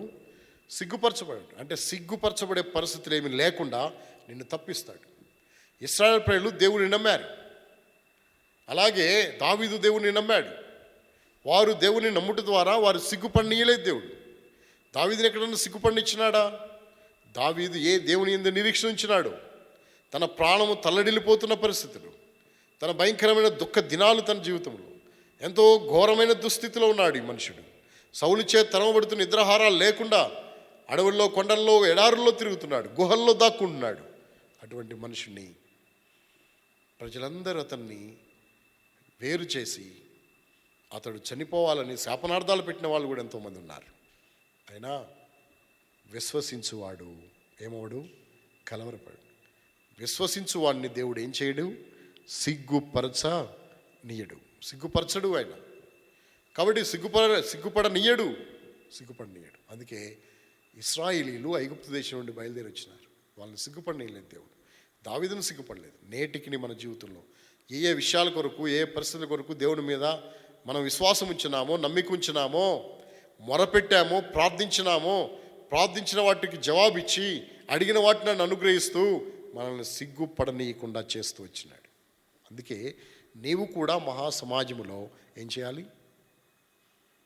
కీర్తన పాడాలి, ఆరాధించాలి, గలమెత్తి కీర్తించాలి. మన గలమెత్తి ఆయన ఆరాధించాలి. ఎందుకు అంటే ఆయన మన జీవితంలో చేసిన కార్యాలు. నమ్మిక ఉంచి సిగ్గును నొందకపోయిరి. మొట్టమొదటి మాట నమ్మిక ఉంచిరి రక్షించితివి. రెండవ మాట నమ్మిక ఉంచి వారు ఏం పడలేదు? సిగ్గుపడలేదు. ఎందుకంటే మొరపెట్టారు వాళ్ళు. రెండవ మాట చదువుతాం. కీర్తన గ్రంథం 22వ అధ్యాయం 24వ వచనాన్ని నేను చదువుతున్నాను. 24వ వచనాన్ని 22-24 వచనం. ఆయన బాధపడు వాని బాధను తృణీకరింపలేదు, దాన్ని చూచి ఆయన అసహ్యపడలేదు, అతనికి తన ముఖమును దాచలేదు. వాడు ఆయనకు మొరపెట్టగా ఆయన ఏం చేశాను? ఆలకించాను. మొరపెట్టగా విన్నాడు దేవుడు. దావీదు మొరపెట్టి విన్నాడు. మన పితరులను మొరపెట్టగా, దావీదు యొక్క పితరులు మొరపెట్టగా విన్నాడు. అంతేకాదు, మనము మొరపెట్టినప్పుడు కూడా ప్రభు ఆలకించినాడు. ఆలకించి మనం ఆయన నమ్మి ప్రార్థించడం ద్వారా సిగ్గుపడనీయలేదు. ఆయన ఏం పడనీయలేదు? ఒకటి, రక్షించినాడు. 2, ఏం చేయలేదు? సిగ్గుపడనీయలేదు. ఈ రోజు వరకు సిగ్గుపడకుండా, సిగ్గు కలగకుండగా నిన్ను ఆయన తప్పిస్తూ వచ్చినాడు, నిన్ను కాపాడుతూ వచ్చినాడు, నీ ప్రార్థనలకు జవాబిస్తూ వచ్చినాడు, నీవు ఆశించింది అనుగ్రహిస్తూ వచ్చినాడు. నీవు ధైర్యంగా ప్రజల మధ్య చెప్పి నా దేవుడున్నాడని నువ్వు గొంతెత్తి చెప్పావే, నా దేవుడున్నాడు, ఏ పరిస్థితికైనా నా దేవుడు చూసుకుంటాడన్నావే. వాళ్ళు పరిస్థితులు అయిపోయిన తర్వాత, కొన్ని దినాలు గడిచిన తర్వాత, ఏరా దేవుడు అన్నావు కదరా, ఏం చూసుకోలేదేంటి అనే పరిస్థితి రాకుండా దేవుడు చూసుకుంటాడని నువ్వు విశ్వాసంగా చెప్పావు, నమ్మావు. ఆ నమ్మకమే నేనేం చేసిందో తెలుసా? తల ఎత్తుకునేట్లు చేసింది, సిగ్గుపడనీయలేదు. అందుకే మనం కూడా ప్రభుని ఆరాధించి ప్రభుని మనం మహింపరచవలసిన వారం అంటున్నాం. తిరిగి 3వ సందర్భాన్ని దేవుని వాక్యంలో మనం చదువుతాం. రండి, దేవుని యొక్క వాక్యంలో నుండి 3వ సందర్భం 22వ అధ్యాయం 10వ వచనాన్ని చదువుతాం. 10వ వచనం. గర్భవాసినైనది మొదలుకొని నాకు ఆధారము నీవే, నా తల్లి నన్ను కన్నది మొదలుకొని నా దేవుడవు నీవే. ఇక్కడ 2 విషయాలు రాయబడ్డాయి. నీవు నాకెవరివి? ఆధారం. ఏ దారము? ఎర్రదారమా, నల్లదారమా? ఏ దారం అంట? ఆధారము. ఏ దారము? ఆధారం అంటే అర్థం ఏంటి? సపోర్ట్. నీవు నాకు ఆధారమై ఉన్నావు. ఎప్పటి నుండి ఆధారం? ఈ విషయాన్ని జ్ఞాపకం చేసుకుందాం. ఎప్పటి నుండి ఆధారం? దావీదు భక్తుడు ఈ మాట రాసే ముందు 9వ వచనంలో ఒక మాట రాసినాడు, గర్భము నుండి నన్ను తీసిన వాడవు నీవే. నన్ను తీసింది ఎవరు? గర్భం నుండి నీవే తీసావు. 2, నా తల్లి యొద్ద స్తన్యపానము చేయుచుండగా నీవే కదా నాకు ఏం పుట్టించితివి? నమ్మిక పుట్టించావు. ఏం పుట్టించావు? ఎక్కడ? నా తల్లి యొద్ద నేను స్తన్యపానం చేస్తూ ఉండగా అప్పుడు నీవే నాకేం పుట్టించావు? నమ్మిక పుట్టించినావు. అప్పుడే పుట్టించినావు నాకు నమ్మిక. ఆ నమ్మిక రక్షించింది. ఆ నమ్మిక సిగ్గుపడనీయకుండా చేసింది. ఆ నమ్మిక నీ మీద ఆధారపడేటి చేసింది. నమ్మిక పుట్టించింది నీవే. ఇవాళ చిన్నపిల్లలు వాళ్ళకేం తెలుసు? చిన్నపిల్లలు వాళ్ళకేం తెలుసు? వాళ్ళతో మనం మాట్లాడుతా ప్రైజ్ ద లార్డ్ చెప్పు అంటే వాళ్ళు ఇలా ప్రైజ్ లార్డ్ చెబుతారు. దేవుడు ఎక్కడున్నాడు, దేవుడేడి అంటే ఇలా పైకి చూస్తారు, ఇలా చూపిస్తారు. దేవుడు దేవుడు అనగానే ఇలాగూ వాళ్ళల్లో గ్రహింపు ఉంది. నమ్మిక పుట్టించినాడు. అందుకే ప్రభు ఒక మాట చెప్తాడు. ఏంటో మాట తెలుసా? బాలుడు నడవలసిన త్రోవను వానికి నేర్పము, వాడు పెద్దవాడైనప్పుడు దాని నుండి ఏమవడు? తొలగిపోడు. అంటే ఆల్రెడీ నమ్మిక ఉంది వాడికి. నమ్మిక పుట్టించేది దేవుడే. దేవుడి మీద నమ్మిక కలిగిన వాడిగా తన బాల్య జీవితంలో జీవించడానికి ఇష్టపడతాడు. వాడిని రైట్ డైరెక్షన్లో పెట్టాల్సిన బాధ్యత తల్లిదండ్రులదే. సరైన మార్గంలో పెట్టవలసిన బాధ్యత వాళ్ళది. వాడికి చిన్నప్పుడే నమ్మిక పుట్టించినాడు దేవుడు. నాకు నమ్మిక పుట్టించింది నీవే. ఎప్పుడు? స్తన్యపానం చేస్తున్నప్పుడే, తల్లి దగ్గర పాలు తాగుతున్నప్పుడే నాకు నమ్మిక పుట్టించావు అని చెప్పి అంటాడు, నాకు ఆధారము నీవే. ఎప్పటి నుండి ఆధారం? పెళ్ళైన దగ్గర నుండి భర్తకు భార్య ఆధారము, భార్యకు ఎవరు ఆధారము? భర్త ఆధారం. ఈ భూమి మీద పుట్టినప్పుడు బిడ్డకి తల్లి ఆధారము, వాడు పెరుగుతూ ఉండగా తండ్రి ఆధారము. ఇవి ఆధారాలు. కానీ ఎప్పటి నుండి ఆధారమేనా నీకు? ఎప్పటి నుండి ఆధారమేనా? చదవండి అన్నమాట. గర్భవాసినైనది మొదలుకొని నాకు ఆధారము నీవే. నువ్వు మర్చిపోతున్నావు. నీ తల్లి ఎప్పటి నుండి ఆధారమో తెలుసా? భూమి మీదకి వచ్చిన తర్వాత ఆధారం. నీ తండ్రి ఎప్పటి నుండి ఆధారమో తెలుసా? నువ్వు ఎదుగుతూ ఉన్నప్పుడు ఆధారము. ఆయన చేయి పట్టుకొని నడుస్తూ ఉంటావే ఆధారంగా, అలా నువ్వు ఆధారం. నీ తల్లి నిన్ను ఆధారం చేసుకొని, అంటే నీ తల్లి నీకు ఆధారముగా ఉండి నిన్ను ఎత్తి, నిన్ను సాకి, నిన్ను పోషించి, నిన్ను పెద్ద చేసి, నీ తల్లి నీకు ఆధారం. నీ తండ్రి ఆయన చేపట్టుకుని నడుస్తూ, ఆయన వెంటనే వెళుతూ, ఆయన చేత నడిపించబడుతూ ఆయన నీకు ఆధారంగా ఉంటాడు. తర్వాత భార్య, పిల్లలు, వీళ్ళందరూ ఆధారంగా ఉంటారు. కానీ దేవుడు ఎప్పటి నుండి ఆధారము? మనుషులు ఏమో ఇప్పుడిప్పుడే ఆధారం కాబట్టి వీళ్ళే ఆధారమా? కాదు. ఈ ఆధారాలన్నీ శాశ్వతం కాదు. ఒక ఆధారం ఉంది, అది శాశ్వతమైన ఆధారం. ఆధారం ఎవరో తెలుసా? నీ ప్రభు. ఎప్పటి నుండి ఆధారమో తెలుసా? గర్భవాసినైనది మొదలుకొని, అంటే గర్భములో నేను నివసిస్తున్నప్పుడే, గర్భములో నేను కణముగా ఉన్నప్పుడే, అది మాంసపు ముద్దగా చేయబడినప్పుడే, అది పిండముగా మార్చబడినప్పుడే, నాకు అవయవ నిర్మాణం జరిగినప్పుడే, నా తల్లి నన్ను గర్భములో ఉంచినప్పుడే, నా తల్లి గర్భములో నేను ఉన్నప్పుడే, అప్పటి నుండే నీవు నాకెవరివి? ఆధారము. ఈ గొప్ప ఆధారమైన ఈ ప్రభుని ఆరాధించుకుంటూ నువ్వు ఎట్లుంటావు? ఎట్లు మౌనంగా ఉంటావు? ఆధారంగా ఉన్నావు నువ్వు. నాకు ఎప్పటి నుండో నాకు ఆధారము. వీళ్ళు ఇప్పటి నుండి కొద్ది కాలం నుండి వీళ్ళ ఆధారాలు. ఆయన గర్భవాసినది మొదలుకొని నాకు ఆధారం. నన్ను కన్నది మొదలుకొని నాకెవరు? నీవు దేవుడవు నీవే. మొట్టమొదటి మాట, నమ్మిరి గనక రక్షించితివి. వారు నమ్మి ప్రార్థించిరి గనక విడుదల పొందిరి, సిగ్గునొందలేదు. విడుదల పొందిరి, సిగ్గునొందలేదు. మూడవదిగా, గర్భవాసినైనది మొదలుకుని నాకు నీవెవరివి? ఆధారము. ఆధారం. గర్భవాసినైనది మొదలుకుని నాకు నీవు ఆధారము నీవే. కాబట్టి ఆధారముగా ఉన్నవాడు మనకు, మన అన్ని పరిస్థితులకు చాలిన దేవుడు. ఆయన ఎంత ఆధారమో తెలుసా మన జీవితాలకి? రండి చదువుతాం ఒక మాట. ఎలాంటి ఆధారం ఆయన? ఎలాంటి ఆధారము? 16వ అధ్యాయము కీర్తన గ్రంథం 16వ అధ్యాయం 2వ వచనాన్ని నేను చదువుతున్నాను. నీవే ప్రభుడవు, నీకంటే నాకు క్షేమాధారం ఏది లేదని యెహోవాతో నేనేం చేయదును? నా క్షేమాధారము. ఏ ఆధారం ఇది? నా క్షేమమునకు ఆధారము నీవే ప్రభుడవు, నీకంటే నాకు క్షేమము కలిగింది, క్షేమమునకు ఆధారమైనది లోకంలో ఏది లేదు. నీవే నాకు క్షేమాధారం, నా క్షేమాధారము నీవే అని మనం ప్రభుని ఆరాధించి మహిమపరచవలసిన వారమైంది. అందుకే భక్తుడు నమ్మాడు. ఏమని నమ్మాడు? రండి, కీర్తన గ్రంథం 3వ అధ్యాయం. కీర్తన గ్రంథము 3వ అధ్యాయం 5వ వచనం. 3వ అధ్యాయం 5వ వచనం. కీర్తన గ్రంథం 3వ అధ్యాయం 5వ వచనం. యెహోవా నాకు ఎవరు? ఆధారము. యెహోవా నాకేంటి? ఆధారము. కాబట్టి ఆయన ఆధారం. ఏ ఆధారం? క్షేమాధారం, రక్షణాధారం, నిరీక్షణ ఆధారము. నా సమస్తమునకు ఆధారం ఆయనే. అందుకే నేను ప్రభువుని ఆరాధించి ప్రభువుని మహింపరిచేవాడుగా ఉంటానని దావీదు భక్తుడు మహాసమాజములు నిన్ను గూర్చి నేనేం చేస్తానన్నాడు? పాడేదను, కీర్తన పాడేదను అన్నాడు. కాబట్టి 3 విషయాలు మనం చెప్పుకున్నాం. మొదటి విషయము రక్షించితివి నమ్ముట వలన. 2 నమ్మి మొరపెట్టుట వలన విడుదల, సిగ్గునొందలేదు. 3వ మాట ఆధారం. ఎప్పటి నుండి ఆధారము?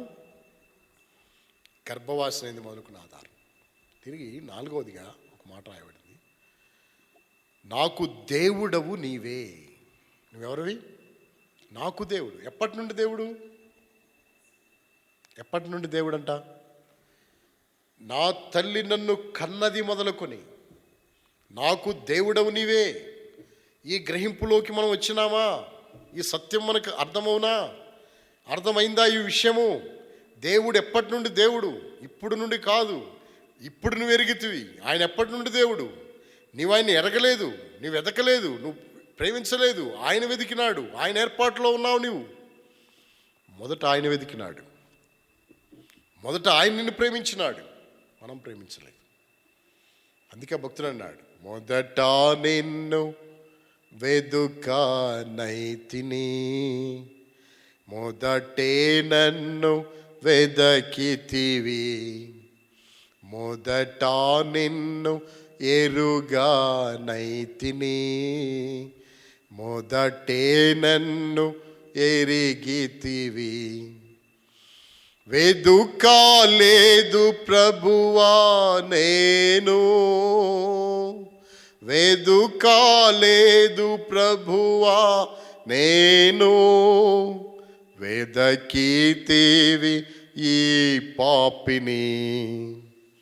దేవా నీ తలంపులు అమూల్యమైనవి నా ఏడా, నా ఏడాల నీ కరుణా సర్వసదా నిలచుచున్నది. దేవా నీ తలంపులు. గర్భవాసనైంది మొదలుకొని ఆధారంగా ఉన్నావు. కానీ నాకు దేవుడు ఎప్పుడు నుండో తెలుసా? నా తల్లి నన్ను కన్నది మొదలు అంటే భూమి మీద పడిన ఫస్ట్ మినిట్ నుండి, ఆ మొదటి గడియ నుండి నువ్వు నాకెవరివి? దేవుడు. ఈ భూమి మీదకి వచ్చిన ఆ దినము నుండి, ఆ గడియ నుండి దేవుడవు నీవే. నీవే దేవుడు. ఎప్పటిదాకా దేవుడు? ఎప్పటిదాకా దేవుడినా? తల్లి గర్భంలో నుండి పడింది మొదలుకొని దేవుడు ఎప్పటిదాకా? చచ్చిపోయేదాకా, లేకపోతే యవనస్తుడు కాక పెళ్ళయ్యేదాకా, లేకపోతే పిల్లలు పుట్టేదాకనా, లేదా చచ్చిపోయేదాకనా? ఎప్పటిదాకా దేవుడు? రండి చదువుకుంటాం. కీర్తన గ్రంథము 48వ అధ్యాయం 14 వచనం. Psalm 48:14. కీర్తన గ్రంథం 48వ అధ్యాయం 14 వచనం. ఈ దేవుడు సదాకాలం మనకు దేవుడై ఉన్నాడు, మరణం వరకు ఆయన మనల్ని ఏం చేయను? నడిపించను. ఎప్పుడు దాకా నడిపిస్తాడు? మరణం వరకు నడిపిస్తాడు. ఎప్పుడు దాకా దేవుడు? సదాకాలము. సదాకాలం. సదాకాలము దేవుడైన. సదాకాలం అంటే ఎంతకాలం? సదాకాలం అంటే ఎంతకాలం? ఎంతకాలం అంటే అనంతకాలం, ఎల్లప్పుడూ ఎల్లప్పుడూ. సదాకాలం అనే మాట ఇంకో చోట కూడా మనం చూస్తాం. ఏమిటా మాట అంటే, అపోస్తలుడైన పౌలు తెస్సలోనికీయులకు రాస్తూ ఒక మాట చెప్తాడు. ఏమని అంటే, మనము చనిపోయిన వారికంటే ముందుగా ప్రభు యొద్దకు చేరము. చనిపోయిన వారు మొదట లేస్తారు, ఆ తర్వాత మనము కూడా వారితో ఏకమై వారిని ఎదుర్కొంటాము. మనము లేచి వారిని ఎదుర్కొంటాము. సదాకాలం మనం ప్రభువుతో కూడా ఉంటాము. అంటే అర్థమేంటో తెలుసా? బ్రతికున్న వాళ్ళు, మృతులై ప్రభువునందు మృతులై తిరిగి లేచిన వాళ్ళు, వీళ్ళందరూ కలిసి మరలా ప్రభువుతో ఎట్లా ఉంటారు? సదాకాలం ఉంటారు. అంటే ఈ భూమి మీద సదాకాలము ఆయన దేవుడు. ఈ భూమిని ఒకవేళ నువ్వు విడిస్తే అక్కడ కూడా సదాకాలము దేవునితో ఉండే ఆధిక్యత. అంటే ఈ దేవుడు ఈ భూమి మీద వరకేనా దేవుడు? సదాకాలం వరకు, నిత్యత్వం వరకు ఇన్ని దేవుడు. అందుకే ఆ భక్తుడు కూడా పాట పాడతాడు. ఈ దేవుడు సదాకాలము మనకు దేవుడై ఉన్నాడు. ఈ దేవుడు సదాకాలము మనకు దేవుడై ఉన్నాడు. మనలా నడిపించును మరణ పర్యంతము. హల్లెలూయా, ఆమెన్. మనలా నడిపించును మరణ పర్యంతము. హల్లెలూయా, ఆమెన్. కాబట్టి దేవుడు సదాకాలం మనకు దేవుడు. అందుకే ఈ దేవుడిని నీ దేవుడిగా కలిగి ఉంటున్నావా? దావీదు అన్నాడు, నా తల్లి కన్నది మొదలుకొని నాకు దేవుడు. ఇంకా ఈ దేవుడు నీకు దేవుడు కాలేదా? ఈ దేవుడు నీకు దేవుడుగా ఉండటం వలన నీ జీవితంలో వచ్చే ఆధిక్యత ఏంటో తెలుసా? ఈ దేవుడిని నువ్వు దేవుడిగా కలిగి ఉంటే నీకు వచ్చేటువంటి ఆధిక్యత ఏంటో తెలుసా? ఈ దేవుడు నీ జీవితంలో గొప్ప కార్యములు జరిగించే దేవుడు. అంతేకాదు, ఈ దేవుని యొక్క ఆశ ఎలాంటి ఆశ తెలుసా? ఈ దేవుడు ఏమైతే కలిగి ఉన్నాడో అదంతా నువ్వు కలిగి ఉంటావు. ఈ దేవునికి ఏముందో తెలుసా? నిత్య నివాసం ఉంది. నా తండ్రి ఇంట అనేక ఏమున్నాయి? నివాసాలు ఉన్నాయి. లేని మీతో చెప్తాను. మీరు, నేను, మనం అందరం కలిసి అక్కడ ఉంటాం. నాతో కూడా మీరు ఉన్నట్లు నేను వచ్చి మిమ్మల్ని ఏం చేస్తాను? తీసుకుని వెళ్తాను. నాతో కూడా ఉండటానికి తీసుకుని వెళ్తాను. ప్రభువుతో ఉండే భాగ్యం ఈ దేవుడిని అనుగ్రహించేవాడు అంటున్నాడు. అందుకే మనం ప్రభుని ఆరాధించి మనం మహింపరచవలసిన వారు అంటున్నాం. ఇక్కడ రాయబడింది, మహాసమాజంలో నిన్ను గురించి కీర్తన పాడతాను. ఎందుకు? రక్షించితివి, నమ్మిక ఉంచగా ఏం చేసేటివి? రక్షించితివి. విశ్వాసముతో నమ్మికతో ప్రార్థించగా విడుదల చేసేటివి, సిగ్గు నొందనీయలేదు, సిగ్గుపడనీయలేదు. మూడోదిగా, గర్భవాసినైనది మొదలుకొని, నా తల్లి గర్భములో వసిస్తున్నది మొదలుకొని, నివసిస్తున్నది మొదలుకొని నువ్వు నాకేమై ఉంటివి? ఆధారమై ఉంటివి. తర్వాత, నాకు నీవెవరివి? దేవుడు. ఎప్పటి నుండి దేవుడువు? నా తల్లి కన్నది మొదలుకొని నీవు నాకెవరివి? దేవుడు. దేవుడవు నీవే. ఒక యవనస్తుడు ఇలా ప్రార్థన చేస్తున్నాడు. ఏమని ప్రార్థన చేస్తున్నాడు తెలుసా? ఒక చిన్న బిడ్డకు బాగలేదు, ఒక పాపకు బాగలేకపోతే అక్కడికి వెళ్ళి ప్రార్థన చేస్తున్నప్పుడు అందరూ ప్రార్థన చేస్తుంటే ఆ ప్రార్థనలో యవనస్తుడు ప్రార్థన చేస్తున్నాడు. ఆ ప్రార్థన నేను వింటున్నాను. ఏం ప్రార్థన చేస్తాడా అని. అందరు చేయండి ప్రార్థన అంటే అందరూ చేస్తున్నాడు. అందులో యవనస్తుడు కూడా ప్రార్థించినాడు. ఏమని ప్రార్థించినాడు తెలుసా? ఒక మాట, ప్రభువా, మేమందరం సంతోషంగా ఉన్నాం, ఆడుకుంటున్నాం, మేమందరం చాలా ఆనందంగా మా దినాలు గడుపుకుంటున్నాం. కానీ ఈ పాప తను ఆనందంగా ఉండలేకపోతుంది, మాతో కలిసి ఆడుకోలేకపోతుంది, మాతో కలిసి సంతోషించలేకపోతుంది. ఎందుకు ఈ పరిస్థితి మీకు? నేను నిన్ను అడుగుతున్నాను. ఏమని తెలుసా? ఈ బిడ్డకు ఆరోగ్యం ఏమని అడుగుతున్నా. అయితే నేను నిన్ను ఎందుకు అడుగుతున్నానో తెలుసా? నేను పుట్టిన దగ్గర నుండి నువ్వే నాకు దేవుడు. ఇంకో వేరే దేవుడు మాకు తెలియదు. వేరే దేవుడు మాకు తెలియదు. వేరే దేవుడిని మేము ఎరగము. వేరే దేవుని సంగతి మేము వినలేదు. నీవే దేవుడివి, మేము పుట్టిన దగ్గర నుండి నువ్వే మాకు దేవుడివి కనుక నిన్నే అడుగుతున్నాను అని ప్రార్థించినాడు. అద్భుతమైన ప్రార్థనది, గ్రహింపుతో కూడిన ప్రార్థనది. నువ్వే కాదు దేవుడు నాకు పుట్టినప్పటి నుండి, ఇంకెవరున్నారు నాకు దేవుడు, నేను ఇంకెవరిని అడుగుతాను వెళ్ళి? ఈ గ్రహింపు దావీదుకుంది. అందుకే మన జీవితంలో ఈ గ్రహింపుతో మనము ప్రభువుని ఆరాధించాలి. నేను పుట్టింది మొదలు, నా తల్లి నన్ను కన్నది మొదలుకొని నాకు నువ్వెవరివి? దేవుడవు అని మనం ప్రభువుని ఆరాధించవలసిన వారమే. తిరిగి 5వ విషయాన్ని దేవుని వాక్యంలో చదువుకుంటాం. రండి, దేవుని యొక్క వాక్యంలో నుండి 5వ విషయాన్ని చదువుకుంటాం. 22వ అధ్యాయం, సామ్ 22, కీర్తన గ్రంథము 22వ అధ్యాయం. 22వ అధ్యాయము 26వ వచనాన్ని చదువుతాం. 26వ వచనం. దీనులు భోజనము చేసి తృప్తి పొందెదరు, యెహోవాను వెదుకువారు ఆయన స్తుతించెదరు. మీ హృదయములు తెప్పరిల్లి నిత్యము బ్రతుకును. మీ హృదయములు తెప్పరిల్లి నిత్యము ఏమగును? బ్రతుకును. కీర్తన 22వ అధ్యాయంలో ఎంతో బాధ ఉంది, ఎంతో ఆనందం ఉంది. 22వ అధ్యాయం, ఈ అధ్యాయంలో బాధను వ్యక్తపరిచినాడు, ఈ అధ్యాయంలో ఆనందాన్ని వ్యక్తపరిచినాడు. అంటాడు ఇక్కడ, దీనులు భోజనము చేసి తృప్తి పొందుదురు, యెహోవాను వెదుకువారు ఆయన్ను ఏం చేస్తారు? స్తుతించెదరు. యెహోవాను వెదికేవారు ఏం చేస్తారు? స్తుతిస్తారు. అంతేకాదు, మీ హృదయములు తెప్పరిల్లి నిత్యము ఏమవును?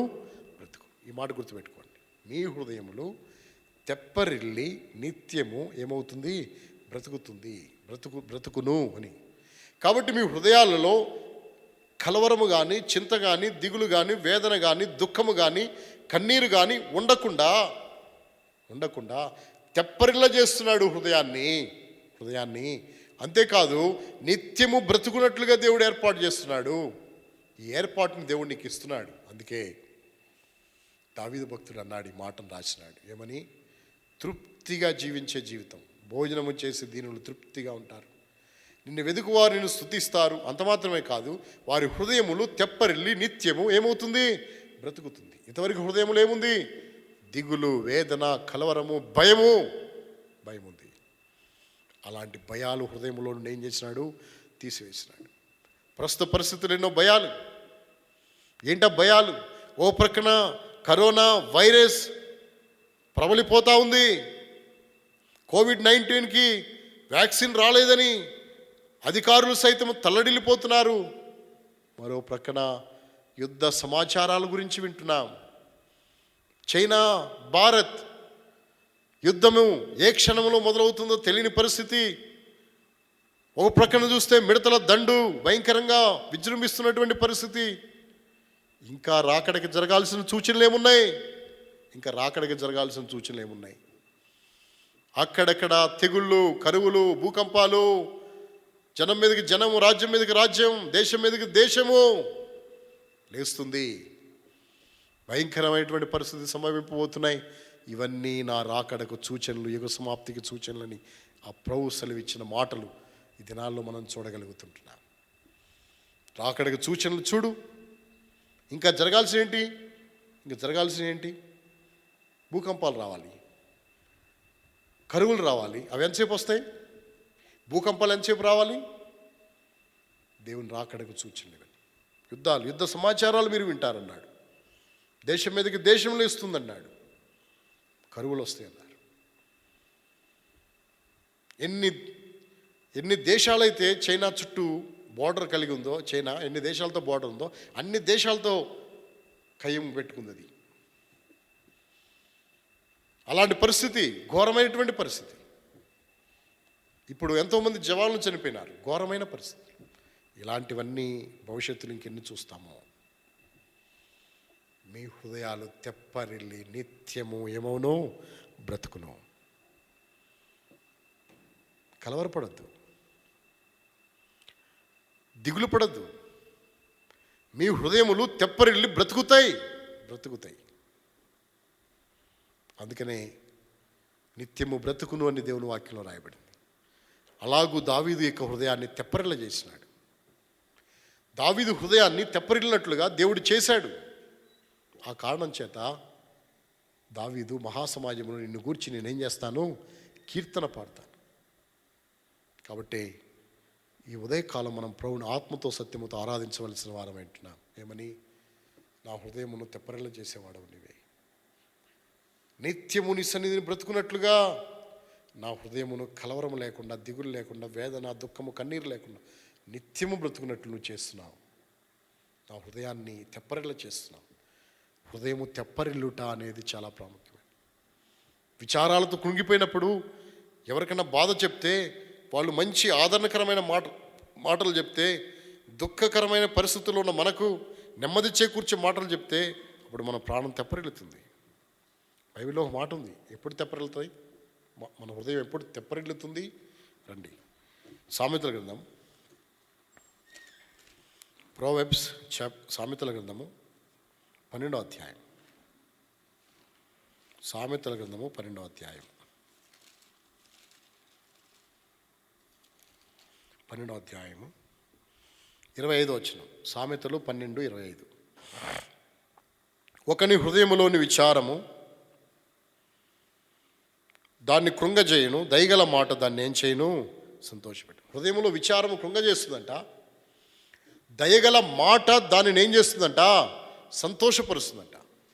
కాబట్టి దయగల మాట సంతోషాన్ని తీసుకొస్తుంది. అందుకే ఈనాడు మన జీవితాల్లో దయగల మాట, ప్రభు మాటలు మన హృదయాలను తెప్పరిల్ల చేసేవి. అందుకే మనం ప్రభుని ఆరాధించి ప్రభుని మనం మహింపరచవలసిన వారమే. అయిపోయిందా? 5 విషయాలు చెప్పుకున్నాం. మొదటి విషయం ఏంటి?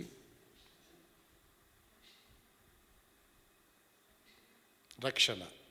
నమ్మిరి గనక రక్షించినాడు. 2, నమ్మికతో మొరపెట్టిరి గనక విడుదల పొందారు, సిగ్గునొందలేదు. 3, గర్భవాసినైంది మొదలుకున్న నాకు ఆధారము నీవే. 4, నా తల్లి నన్ను కన్నది మొదలుకొని నువ్వు నాకెవరివి? దేవుడివి. 5, హృదయమును ఏం చేస్తున్నాడు? తెప్పరిల్ల చేస్తున్నాడు. నిత్యము బ్రతికేట్లు, పరిస్థితులు ఏమైనా కానీ తెప్పరిల్ల చేస్తున్నాడు. వైరస్ ఎంత విస్తరించినా కానీ హృదయంలో కలవరం లేకుండా తెప్పరిల్ల చేస్తున్నాడు. వాక్యం చదివినప్పుడల్లా హృదయం ఎంతో ఆనందముతో తేలిపోతుంది. వార్తలు చదివినప్పుడు హృదయం కుంగిపోతుంది. వాక్యము చదివినప్పుడు హృదయం ఏమవుతుందో తెలుసా? తెప్పరిల్లుతుంది. అద్భుతమైన కార్యాలను చేసే నీ దేవుడు. అందుకే దావీదు భక్తుడు అన్నాడు, మహాసమాజములు నిన్ను గురించి నేనేం చేస్తా? కీర్తిస్తాను, కీర్తన పాడతాను అన్నాడు. అందుకనే మన జీవితాల్లో మనము అలాగ ప్రభువును ఆరాధించి ప్రభువును మనం మహింపరచవలసిన వారమై ఉంటున్నాం. అయితే దావీదు విషయంలో ఎన్నో భయంకరమైన పరిస్థితులు దేవుడు విడిపించినాడు. కానీ మన విషయంలో మనల్ని ఇలాగూ మన హృదయాన్ని తెప్పరిల్ల చేయడానికి, మనం రక్షించడానికి, సిగ్గునందకుండా మనం ఉండడానికి, మన మొరాలకించి మనల్ని విడుదల చేయడానికి, గర్భవాసినది మొదలుకొని మనకు దేవుడిగా ఆధారంగా ఉండటానికి, మనకి దేవుడిగా ఆయన ఉండడానికి ఆయన చేసిన కార్యాలు ఏంటో తెలుసా? రండి, 22వ అధ్యాయము ఈ మాటను చదువుకుంటా.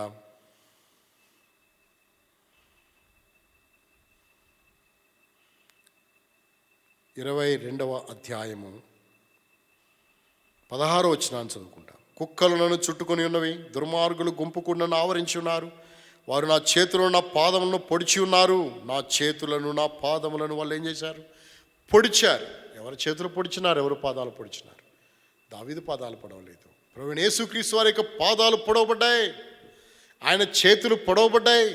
చేతులు చాపినారు. చేతులు చాపి బలముగా చేతులను చాపి మేకులు కుట్టారు, కాళ్ళల్లో మేకు కుట్టారు, పాదములను పొడిచారు, చేతులను పొడిచారు. అందుకే భక్తుడు అన్నాడు, కళ్ళ చేతులందు శీలల్ కోటబడే ముల్ల మకుటము శిరసున పెట్టబడే.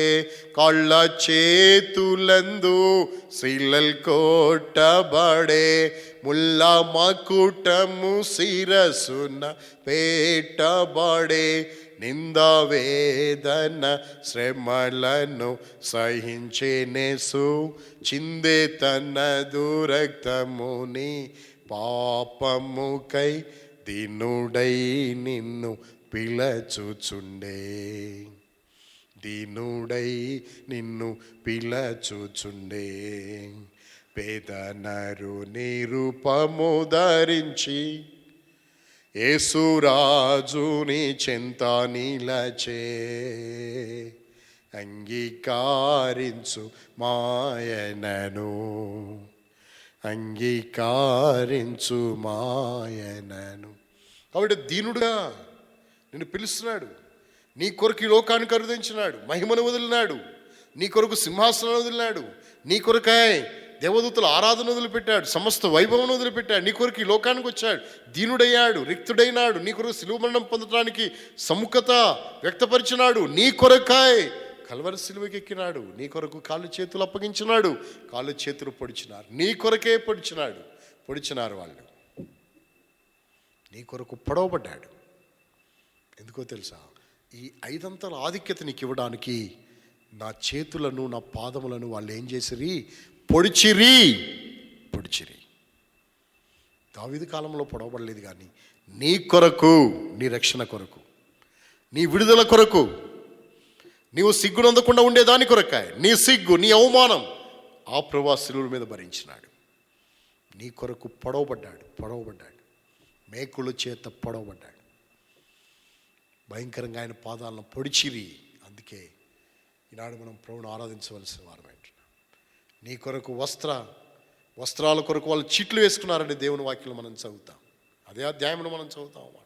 రండి 22వ అధ్యాయం, 22వ అధ్యాయము 18వ వచనం. నా వస్త్రములు వారు పంచుకొనుచున్నారు, నా అంగీ కొరకు వాళ్ళు ఏం చేస్తున్నారు? చీట్లు వేస్తున్నారు. నా అంగీ కొరకు వారు చీట్లు వేస్తున్నారు, నా వస్త్రాన్ని వాళ్ళు పంచుకున్నారు. వస్త్రాలు కూడా లాగి వేసుకున్నారు, వాళ్ళు చీట్లు వేసుకుంటున్నారు వస్త్రం కొరకు. ఆ అంగీ కొరకు చీట్లు వేసుకుంటున్నారు. ప్రభు నీ కొరకు అంత దీనుడుగా చేయబడుతూ వచ్చినాడు. ఆయన వస్త్రాలు సైతం వాళ్ళు లాగి వేసుకున్నారు. నిన్ను, నీ దిగంబరత్వాన్ని, నీ సిగ్గును, నీ అవమానాన్ని కప్పడానికి ఆ ప్రభు తన వస్త్రాలను ఇచ్చి వేసినాడు. అందుకే ఈనాడు మనం ప్రభువును ఆరాధిద్దాం. ప్రభువా, మహాసమాజంలో ఏంటయ్యా, ఎక్కడ పడితే అక్కడ నిన్ను గురించి నేను పాడతాను, నిన్ను గురించి నేను స్తుతిస్తాను, నిన్ను ఆరాధిస్తాను. ఎందుకో తెలుసా? నాకు చేసిన కార్యములు ఎంతో గొప్పవి. ఈ 5 ఆధిక్యతలు నా జీవితంలో ఇవ్వటానికి నువ్వు అంతా వదిలిపెట్టి నా కొరకు కాళ్ళ చేతులను పొడిపించుకున్నావు. వస్త్రాలు చీట్లు వేస్తుంటే అన్నాడు, వీరేమి చేస్తున్నారు, వీరెరుగరు, వీరిని క్షమించు అన్నాడు. అందుకే దావీదు వలె మనము కూడా ప్రభుని గలమెత్తి ఆరాధించి ప్రభుని మనం మహింపరచవలసిన వారమేంటున్నాం. కాబట్టి ఈ విషయాలు జ్ఞాపకం చేసుకుందాం. గ్రహింపుతో, యథార్థ హృదయముతో, మనము ఆత్మతో, సత్యముతో ప్రభుని ఆరాధించి ప్రభుని మనం మహింపరచవలసిన వారమేంటున్నాం. మన జీవితాలను ప్రభుకు అప్పగించుకుందాం. ప్రభువా, నా కొరకు నువ్వు చేసిన కార్యం ఎంతో గొప్పది, దౌర్భాగ్యమైన నా జీవితాన్ని నువ్వు ప్రేమించినావు. ఏ మంచితనం లేనటువంటి వాడిని, పాపిని, శాపగ్రస్తుని, అయినా నా కొరకు ఇంత గొప్ప ఖరీదనాన్ని చెల్లించావు, ఇంత గొప్ప కార్యం జరిగించి నా కొరకు నీ చేతులను కాళ్ళను పడిపించుకున్నావు. నాకు దేవుడిగా నీ ఉండాలని, నన్ను రక్షించాలని, నన్ను సిగ్గు నాకు కలగకుండా ఉండాలని నువ్వు నా కొరకు ఇంత ఏర్పాటు చేశావు అని ప్రభువును ఆరాధించి ప్రభువును మహింపరచినట్లు దేవుడు మనకి సహాయపడును గాక. మొట్టమొదటిగా నేను ఆరాధించి ప్రభువును మహింపరుస్తాను. ఆ తర్వాత మేము ఈ గృహాల్లో కుటుంబాలుగా మీరు చేరి వచ్చిన కారణాన మీరు ప్రభువుని ఆత్మతో సత్యముతో ఆరాధించండి.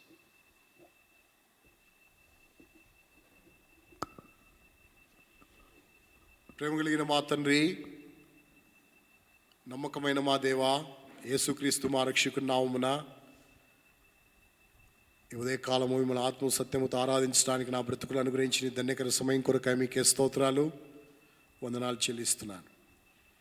ప్రభువా, కీర్తన గ్రంథం 22వ అధ్యాయం 25వ వచనాన్ని బట్టి స్తోత్రాలు. మహాసమాజంలో నిన్ను గురించి కీర్తన పాడింది, నీ యందు భయభక్తుల వారి ఎదుట నా మొక్కుబళ్ళు చెల్లిస్తానని సెలవిచ్చిన మాట కొరకై స్తోత్రాలు. నిజమే, భక్తుని జీవితంలో మీరు ఎంతగా కార్యం చేసినారు, దాన్ని బట్టి నేను కీర్తించినాడు, నేను గానము చేసినాడు, నీ నామన కీర్తన పాడినాడు. ఈనాడు నా జీవితంలో నేను కూడా నిన్ను గురించి పాడుటకాయ, నేను ఆరాధించుటకాయ, నేను మహింపరచుటకాయ నా జీవితంలో మీరు అనుగ్రహించిన ఈ ధన్యకర సమయం కొరకై స్తోత్రాలు. ప్రభువా, నా జీవితంలో నమ్మిక లేనటువంటి నేను నాకు నువ్వు తల్లి గర్భంలోనే నమ్మిక పుట్టించిన, నా తల్లి యొద్ద స్తన్యపానము చేయించుండగానే నువ్వు నాకు నమ్మిక పుట్టించినప్పటికీ దారి తొలగిపోయి నా ఇష్టానుసారంగా జీవించినప్పుడు నన్ను వెతికి నన్ను కనుగొని నన్ను పరామర్శించి మరలా నీ వైపు తిరగగలిగే కృప, నేను నమ్మిక ఉంచగలిగే కృప నాకు ఇచ్చినందుకై నేను స్తుతిస్తూ ఆరాధిస్తుంటున్నాను. అంత మాత్రమే కాదు, నేను నమ్ముట ద్వారా నన్ను రక్షించినందుకు స్తోత్రాలు. నేను నమ్ముట ద్వారా, నమ్మి ప్రార్థించుట ద్వారా, మొరపెట్టుట ద్వారా విడుదల చేసి సిగ్గునందకుండా నన్ను కాపాడుతూ వచ్చినందుకే స్తోత్రాలు. యెహోవా వీడిని తప్పించునేమో, యెహోవాకి వీడి ఇష్టడు కదా అని వారు తమ తలలు ఊచుచు తమ పెదవులు విరిచి అపహాస్యం చేస్తున్న పరిస్థితులు కలిగినప్పుడు, దేవా మీ నమ్మకత్వాన్ని నాకు చూపినందుకే స్తోత్రాలు. నా యొక్క జీవితము సిగ్గునందకుండా నీ వైపు చూచుట ద్వారా వారి ముఖములు ఎన్నడూ లజ్జింపకుండా చెప్పినట్లు, ప్రభువా నన్ను సిగ్గునంద నీకుండా నువ్వు చేసినందుకు వందనాలు. నేను అడిగినవన్నీ నాకు ఇస్తూ, ప్రభువా నువ్వు నన్ను గణపరుస్తున్న విధానం బట్టి నిన్ను స్తుతిస్తున్నాను. అంత మాత్రమే కాదు, దేవాని వాక్యములో మీరు సెలవిచ్చిన మాట కొరకే స్తోత్రం. నా తల్లి గర్భమందు నీవు నివాసం చేసినప్పటి నుండి నువ్వు నాకు ఆధారం ఉన్నది కొందరు, నా క్షేమాధారమైన ప్రభువా నిన్ను స్తుతిస్తూ ఆరాధిస్తున్నాను. గర్భవాసినది మొదలుకున్న ఆధారం. ఈ లోకంలో మనుషులు పుట్టిన తర్వాత ఆధారముగా, నువ్వు పుట్టక ముందు నుండే నువ్వు నాకు ఆధారంగా ఉన్నావు. అందుకే నేను ఆరాధిస్తూ పూజిస్తూ నేను గణపరుస్తుంటున్నాను. దయగల తండ్రి, మీ వాక్యమును బట్టి నేను గణపరుస్తుంటున్నాను. దేవా నువ్వు నాకు దేవుడుగా ఉన్నది కొందరు, నా తల్లి నన్ను కన్నది మొదలుకొని దేవుడుగా, సదాకాలము నాకు దేవుడు, మరణం వరకు నన్ను నడిపించు దేవుడుగా, నిత్యత్వంలో కూడా నాకు దేవుడుగా నాకున్నది కలిగిస్తుంది. ఈ గొప్ప భాగ్యాన్ని, ఆధిక్యత నాకు ఇచ్చావు.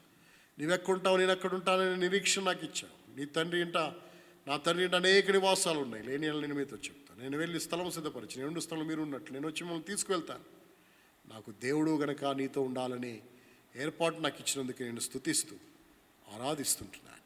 అంత మాత్రమే కాదు, ఎన్నెన్నో భయాలు, భయంకరమైన పరిస్థితులు, ప్రపంచంలో కలవరమైన కల్లోలమైనటువంటి పరిస్థితులు, అలాంటి పరిస్థితుల్లో సైతము నా ప్రాణాన్ని తెప్పరిల్ల చేస్తూ, నా హృదయం తెప్పరిల్ల చేస్తూ నిత్యం బ్రతుకున్నట్లుగా, నిత్యము మీ జీవంతో నింపడినట్లుగా నన్ను చేస్తున్న విధానం కొరకాయ వందనములు చెల్లిసి, ఇవన్నీ నా కొరకు చేయడానికి, నా కొరకు మహిమను, ఆధిపత్యమైన అధికారమును విడిచి లోకానికి వచ్చి నా కొరకు కలవరి శిలువకు అప్పగించుకొని, కాళ్ళు చేతులు నా కొరకు పడిపించుకొని, వస్త్రముల కొరకు ప్రభువా నా యొక్క దిగమరత్వాన్ని, నా సిగ్గును, నా అవమానాన్ని, నా నిందను కప్పేదాని కొరకే నీ వస్త్రాలను సైతం ఇచ్చివేసి నన్ను రక్షించినందుకు స్తోత్రాలు. ఇంతగా నా కొరకు ఎవరు చేయగలరు? ఇలాంటి కార్యం ఎవ్వరు చేయలేరని, నీ ఒక్కడవే నా కొరకు చేసినావని గ్రహింపుతో, ఆత్మతో, సత్యముతో ఈ దీనస్తుతి ఆరాధన యేసుక్రీస్తు వారికి పుణ్యనామమున సమర్పించి ఆరాధిస్తున్నాను తండ్రి. ఆమేన్.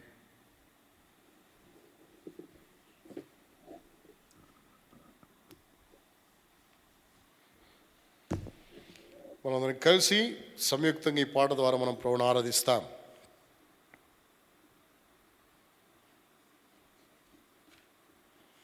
196 పాట సంఖ్య కొత్త పుస్తకంలో నుండి 196, పాత పుస్తకంలో నుండి 765, సాంగ్ నెంబర్ 196, 765.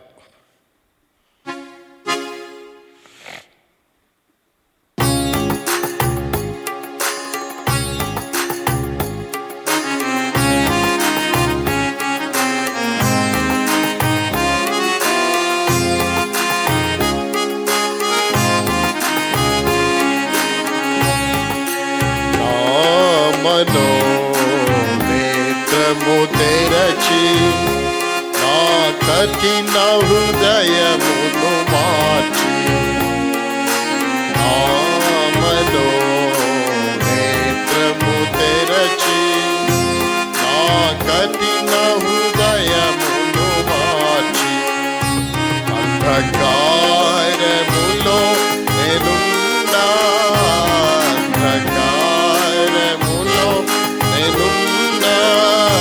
వెదకి నన్ను రక్షించితివి. ఆమలో నేత్రము తెరచి నా కఠిన హృదయము మార్చి, ఆమలో నేత్రము తెరచి నా కఠిన హృదయమును మార్చి నే పాప భారము తోడా చింతించి వగయుచుంటి నే పాప భారము తోడా చింతించి వగయుచుంటి కల్వరి సిలువలో నా శ్రమలను కల్వరి సిలువలో నా శ్రమలను పొంది నన్ను విడిపించితివి నా మనోనేత్రము తెరచి నా కఠిన హృదయమును మార్చి నా మనోనేత్రము తెరచి నా కఠిన హృదయమును మార్చి వేరైతిలో తము నుండి నీ స్వరమును విని నిన్ను చేరా వేరైతిలో తము నుండి నీ స్వరమును విని నిన్ను చేరా సర్వమునే కోల్పోయినను సర్వమునే కోల్పోయినను నీ స్వరమే నా స్వాస్యమయా నా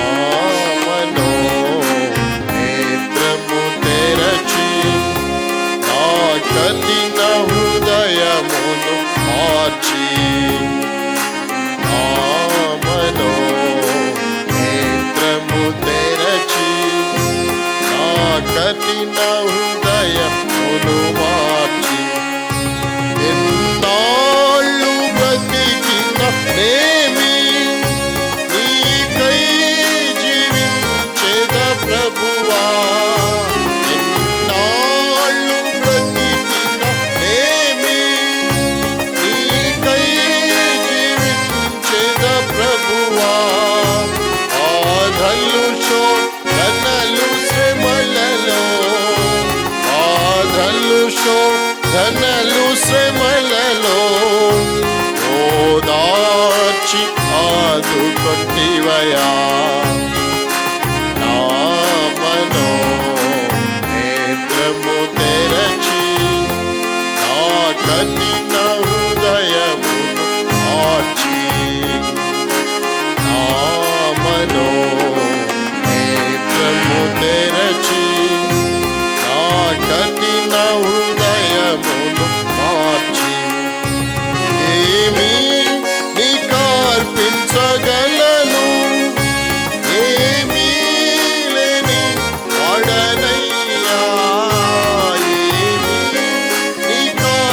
నీకర్పించగలను ఏమీ లేని వాడనయ్యా తిరిగి నలిగిన హృదయముతో తిరిగి నలిగిన హృదయముతో అర్పింతు ఆత్మార్పణను నా మనోనేత్రము తెరచి నా కఠిన హృదయమును మార్చి నా మనోనేత్రము తెరచి నా కఠిన హృదయమును మార్చి నీ సన్నిధిని నే కోరి నీ సన్నిధిలో నే వారి నీ సన్నిధిని నే కోరి నీ సన్నిధిలో నే వారి స్తుతి పాత్రగా ఆరాధింతు స్తుతి పాత్రగా ఆరాధింతు యుగ యుగములు సర్వయుగములు నా మనోనేత్రము తెరచి నా కఠిన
సమయంలో కొన్ని నిమిషాలు దేవుని వాక్యాన్ని ధ్యానించి మన జీవితాలను మనం పరీక్షించుకుని యోగ్యమైన విధానంలో ప్రోబలలో మనం పాలు పొందవలసిన వారమై ఉంటున్నాం.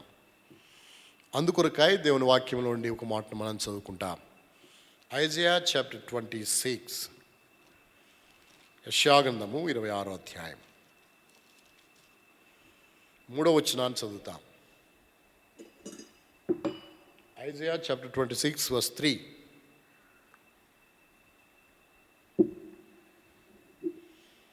యెషయా గ్రంథము 26వ అధ్యాయం 3వ వచనం. ఎవని మనస్సు నీ మీద ఆనుకొనునో వానిని నీవు పూర్ణ శాంతి గలవానిగా కాపాడదు, ఏలయనగా అతను నీ యందు విశ్వాసం ఉంచి ఉన్నాడు. చదువుని భాగాన్ని ప్రోమన కొరకు దీవించునుగాక. Isaiah chapter 26 verse 3.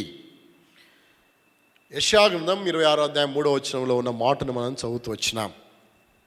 గత వారాల్లో ఇదే మాటను జ్ఞాపకం చేసుకుని ఒక వ్యక్తి యొక్క జీవితాన్ని మనం ధ్యానిస్తుంటున్నాం.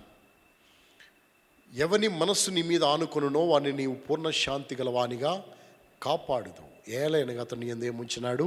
విశ్వాసం ఉంచినాడు. పూర్ణ శాంతి గలవానిగా కాపాడుతాడు. ఎప్పుడంటే ఎవని మనస్సు నీ మీద ఆనుకుంటుందో, మన మనసు దేవుని మీద ఆనుకుంటే మనకు వచ్చేటువంటి క్షేమం, మనకు వచ్చేటువంటి లాభం, మనకు వచ్చే నెమ్మది, మనకు వచ్చేటువంటి ఆశీర్వాదం ఎంత గొప్పదో దేవుని యొక్క వాక్యంలో మనం చదువుతుంటున్నాం.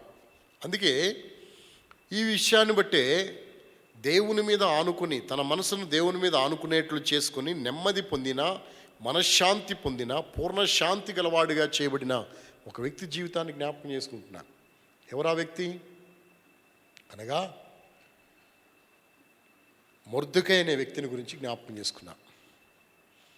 మొట్టమొదటి వారంలో మొర్దెకై యొక్క జీవితము ఎట్లా దేవుని మీద అపారమైనటువంటి నమ్మకాన్ని కలిగి ఉన్నాడు.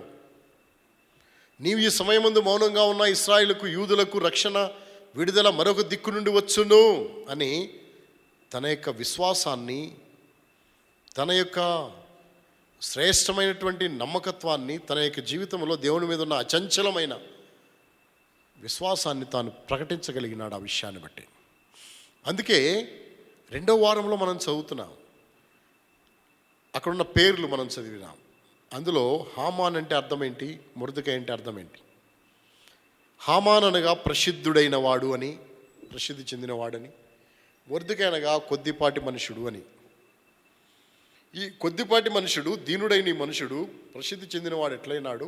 ప్రసిద్ధి చెందుడైన హామాను ఎట్లా కొద్దిపాటి వాడైపోయి అసలు అక్కడ లేకుండానే చేయబడుతూ వచ్చినాడు, ఘోరమైన నష్టాన్ని చవిచూచినాడు అనే విషయాన్ని గత వారంలో మనం ధ్యానించినాం. ఈరోజు ఒక చక్కని విషయాన్ని జ్ఞాపకం చేసుకుంటాం. ఏంటి ఆ విషయము అంటే, మొర్దెకై జీవితంలో ఉండే ఒక విషయాన్ని, ఆ విషయాన్ని ధ్యానించే, మొర్దెకై జీవిత లక్షణాలు ధ్యానించే ముందు ఒక విషయాన్ని జ్ఞాపకం చేసుకుందాం. ఏంటా విషయము అనగా, ఏమిటా విషయం అనగా, ఎస్తేరు గ్రంథము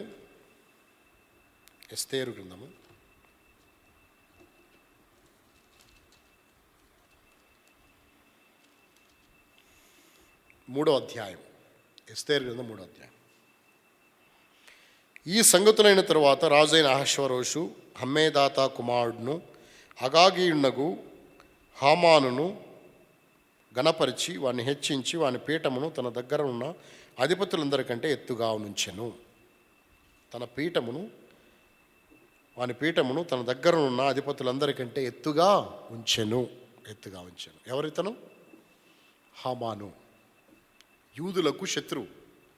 మొర్దెకై, ఎస్తేరు తన జాతి ప్రజలైన యూదులకు ఈ మనుషుడు శత్రువు ఎందుకు అంటే, వంగకయు నమస్కారం చేయకి ఉన్నాడు. వంగకయు నమస్కారం చేయకి ఉన్న కారణాన ఈ మనుషుడు ఎవరైనాడు? శత్రుత్వాన్ని పెంచుకున్నాడు. అతడు వంగకుండా నమస్కారం చేయకుండా ఉన్నాడని చెప్పి హామాను పగ పెంచుకున్నాడు మొర్దెకై మీద. మొర్దెకై ఒక్కడిని తొలగించుకుంటే అది అతనికి స్వల్పకార్యముగా ఉండొచ్చేమో, కానీ మొర్దెకైనే కాదు, మొత్తము జాతిని నాశనం చేయాలని అనుకున్నాడు. అందుకనే అతడు యూదులకు శత్రువు అని దేవుని వాక్యంలో రాయబడింది. ఎందుకు శత్రువు అయినాడు ఈ యొక్క హామాను? వంగక నమస్కారము చేయక ఉండుట వల్లనే శత్రువైనాడా, లేకపోతే గతంలో ఏమైనా శత్రుత్వం ఉందా? వంగకయు నమస్కారము చేయకయు ఉన్న కారణాన్ని యూదులకు శత్రువైనాడా? ఇక్కడ ఒక విషయాన్ని, స్పష్టమైన విషయాన్ని మనం జ్ఞాపకం చేసుకోవాలి. ఏంటి ఆ విషయం అంటే వాస్తవంగా వంగలేదు, నమస్కారం చేయలేదు కాబట్టి ఈ ఒక్కడిని తీసేస్తే పోయేది. ఏమని? వెళ్ళిపోయి రాజు ఆజ్ఞ ప్రకారము మంత్రి అయినా ఈ మంత్రిని ఆయన గణపరచాలి, తప్పకుండా గణపరిచి తీరాలి. రాజా, నువ్వు నన్ను మంత్రిగా చేశావు, నేను నీకు ప్రియముగా ఉన్నా, నువ్వు నన్ను ఎంతో గణపరుస్తున్నావు. కానీ ఇక్కడ ఓ మనుషుడు ఉన్నాడు, వాచ్మెన్, ఆ గేట్ దగ్గర ఉంటాడు, మొర్దెకై అతని పేరు. అతడు వంగడు, అతడు నమస్కారం చేయడు నాకు, అతడు కేర్లెస్గా ఉంటాడు, భయం లేనివాడిగా ఉంటాడని హామాను వెళ్ళిపోయి రాజుకు చెప్పేస్తే రాజు శిక్ష విధించేవాడు, అయిపోయేది మొర్దెకై సంగతి. కానీ ఇక్కడ విషయాన్ని గమనిస్తాం. ఏమి? యూదులందరి మీద కక్ష కట్టినాడు ఈ మనుషుడు. ఇక్కడే మనం ఆలోచించాలి. ఏమన్నా తెలుసా, అసలు మొర్దెకై మీద కక్ష పెట్టుకుంటే సరిపోయేది కదా, మొర్దెకై గురించి చూసుకుంటే సరిపోయేది కదా, మొర్దెకై వరకు చూసుకుంటే సరిపోయేది కదా, యూదులందరి మీద పెట్టుకోవడానికి కారణం ఏంటి అని ఆలోచిస్తే, యూదులందరి మీద కక్ష పెట్టుకుని యూదులందరి నాశనం చేయాలనుకోవడానికి కారణం ఏమిటి అని గనక మనం పరిశీలన చేస్తే ఒక విషయము మనకు అర్థమవుతుంది. ఏంటా విషయము అనగా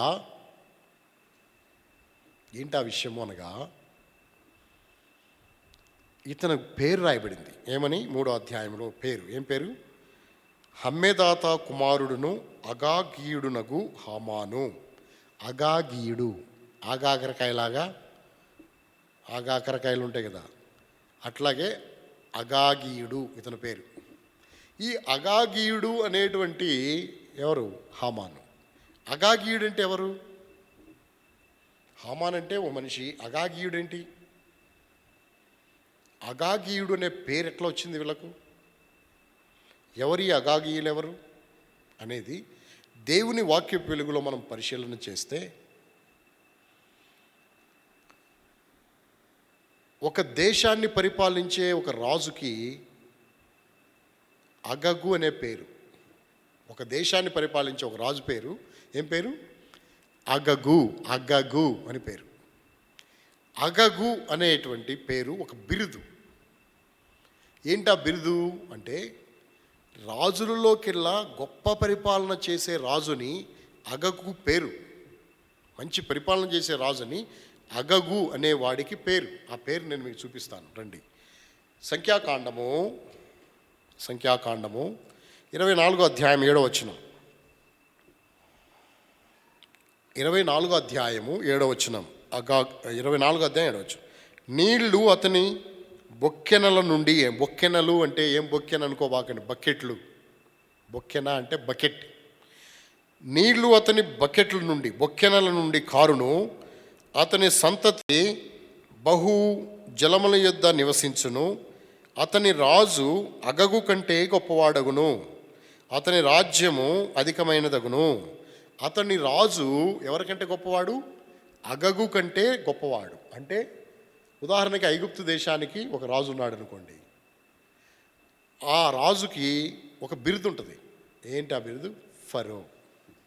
అలాగే ఫిలిస్తీన్ల సర్దారులు ఉన్నారు, ఫిలిస్తీన్లు. వాళ్ళ రాజుకి ఏమని పేరంటే అబీమెలెకు అనే పేరు. వాస్తవంగా అబీమెలెకులు ఒకడే ఉంటాడా అంటే చాలామంది అబీమెలెకులు ఉంటారు. అబీమెలెకు అనే పేరుతో వాళ్ళు పిలుస్తూ ఉంటారు. అబీమెలెకు, అలాగే ఫరో అని పిలుస్తూ ఉంటారు. ఇప్పుడు మనము మన దేశంలో రాష్ట్రపతి అని మనం పిలుస్తాం. రాష్ట్రపతి అంటే పేరు, రాష్ట్రపతి అంటే పదవి అది. రాష్ట్రపతి. ఫరో అంటే చక్రవర్తి ఆ సామ్రాజ్యానికి. అలాగే అగగు అంటే అదొక బిరుదు, రాజు బిరుదు అది అగగు అనేది. ఈ అగగు అనే బిరుదు ఉంది. ఈ వాస్తవంగా రాజులందరిలో గొప్పవాడి అగగు. కానీ ఈ రాజున్నాడే, ఈ రాజు, ఈ బిలాము చెప్పేటువంటి రాజున్నాడే, ఏ ప్రజల గురించి, ఇశ్రాయేల్ ప్రజల గురించి చెప్తున్నాడు, ఆ ప్రజల రాజున్నాడే, అగగు కంటే ఎవరు గొప్పవాడు? అగగు కంటే గొప్పవాడు. అంటే అగగు అనే రాజు కంటే అతని రాజ్యం గొప్పది, అతని పరిపాలన గొప్పది. అతని కంటే ఈ రాజు ఏమవుతాడు? గొప్పవాడు అవుతాడు, అతని రాజ్యం గొప్పదవుతుంది అని ఈ మనుషుడు ప్రవచించినాడు. ఎవరు? బిలాం ప్రవచించాడు. ఇప్పుడు ఇంతకీ అగగు అనే ఈ మనుషుడు, అగగు అనే బిరుదు ఏ రాజుకి ఇవ్వబడుతుంది? ఏ దేశపు రాజుకి ఇవ్వబడుతుంది? అగగు అని. అగగు అనే పేరు ఎవరికి ఇవ్వబడుతుంది? ఏ దేశపు రాజుకి ఇవ్వబడుతుంది? ఏ దేశపు రాజులను అగగు అని పిలుస్తారు అంటే, రండి చదువుతాం. మొదటి సమూయేలు గ్రంథము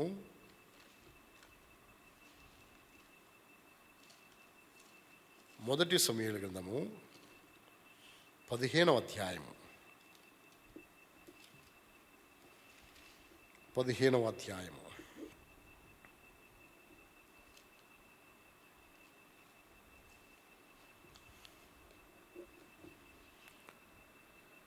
15వ అధ్యాయము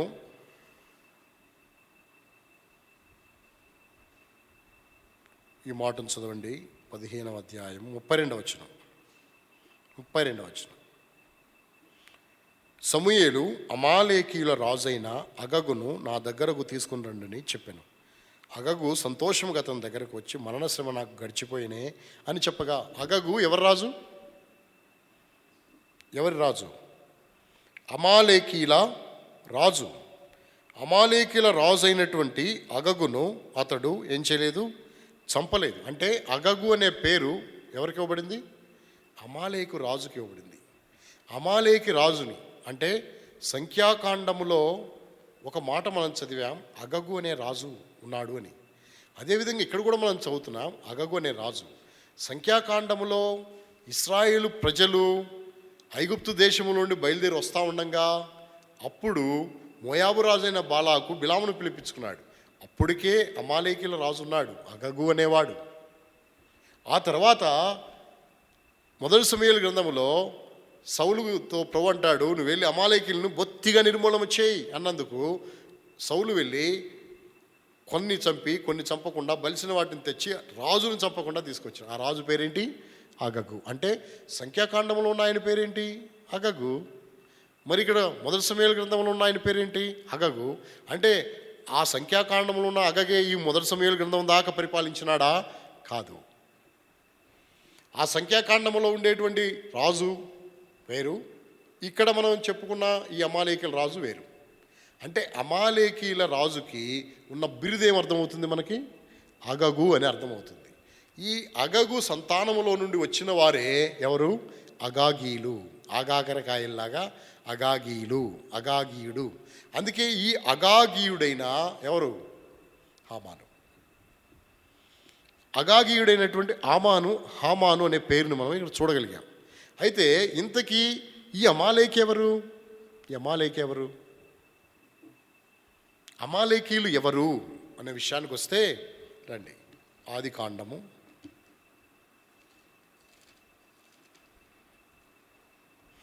36వ అధ్యాయం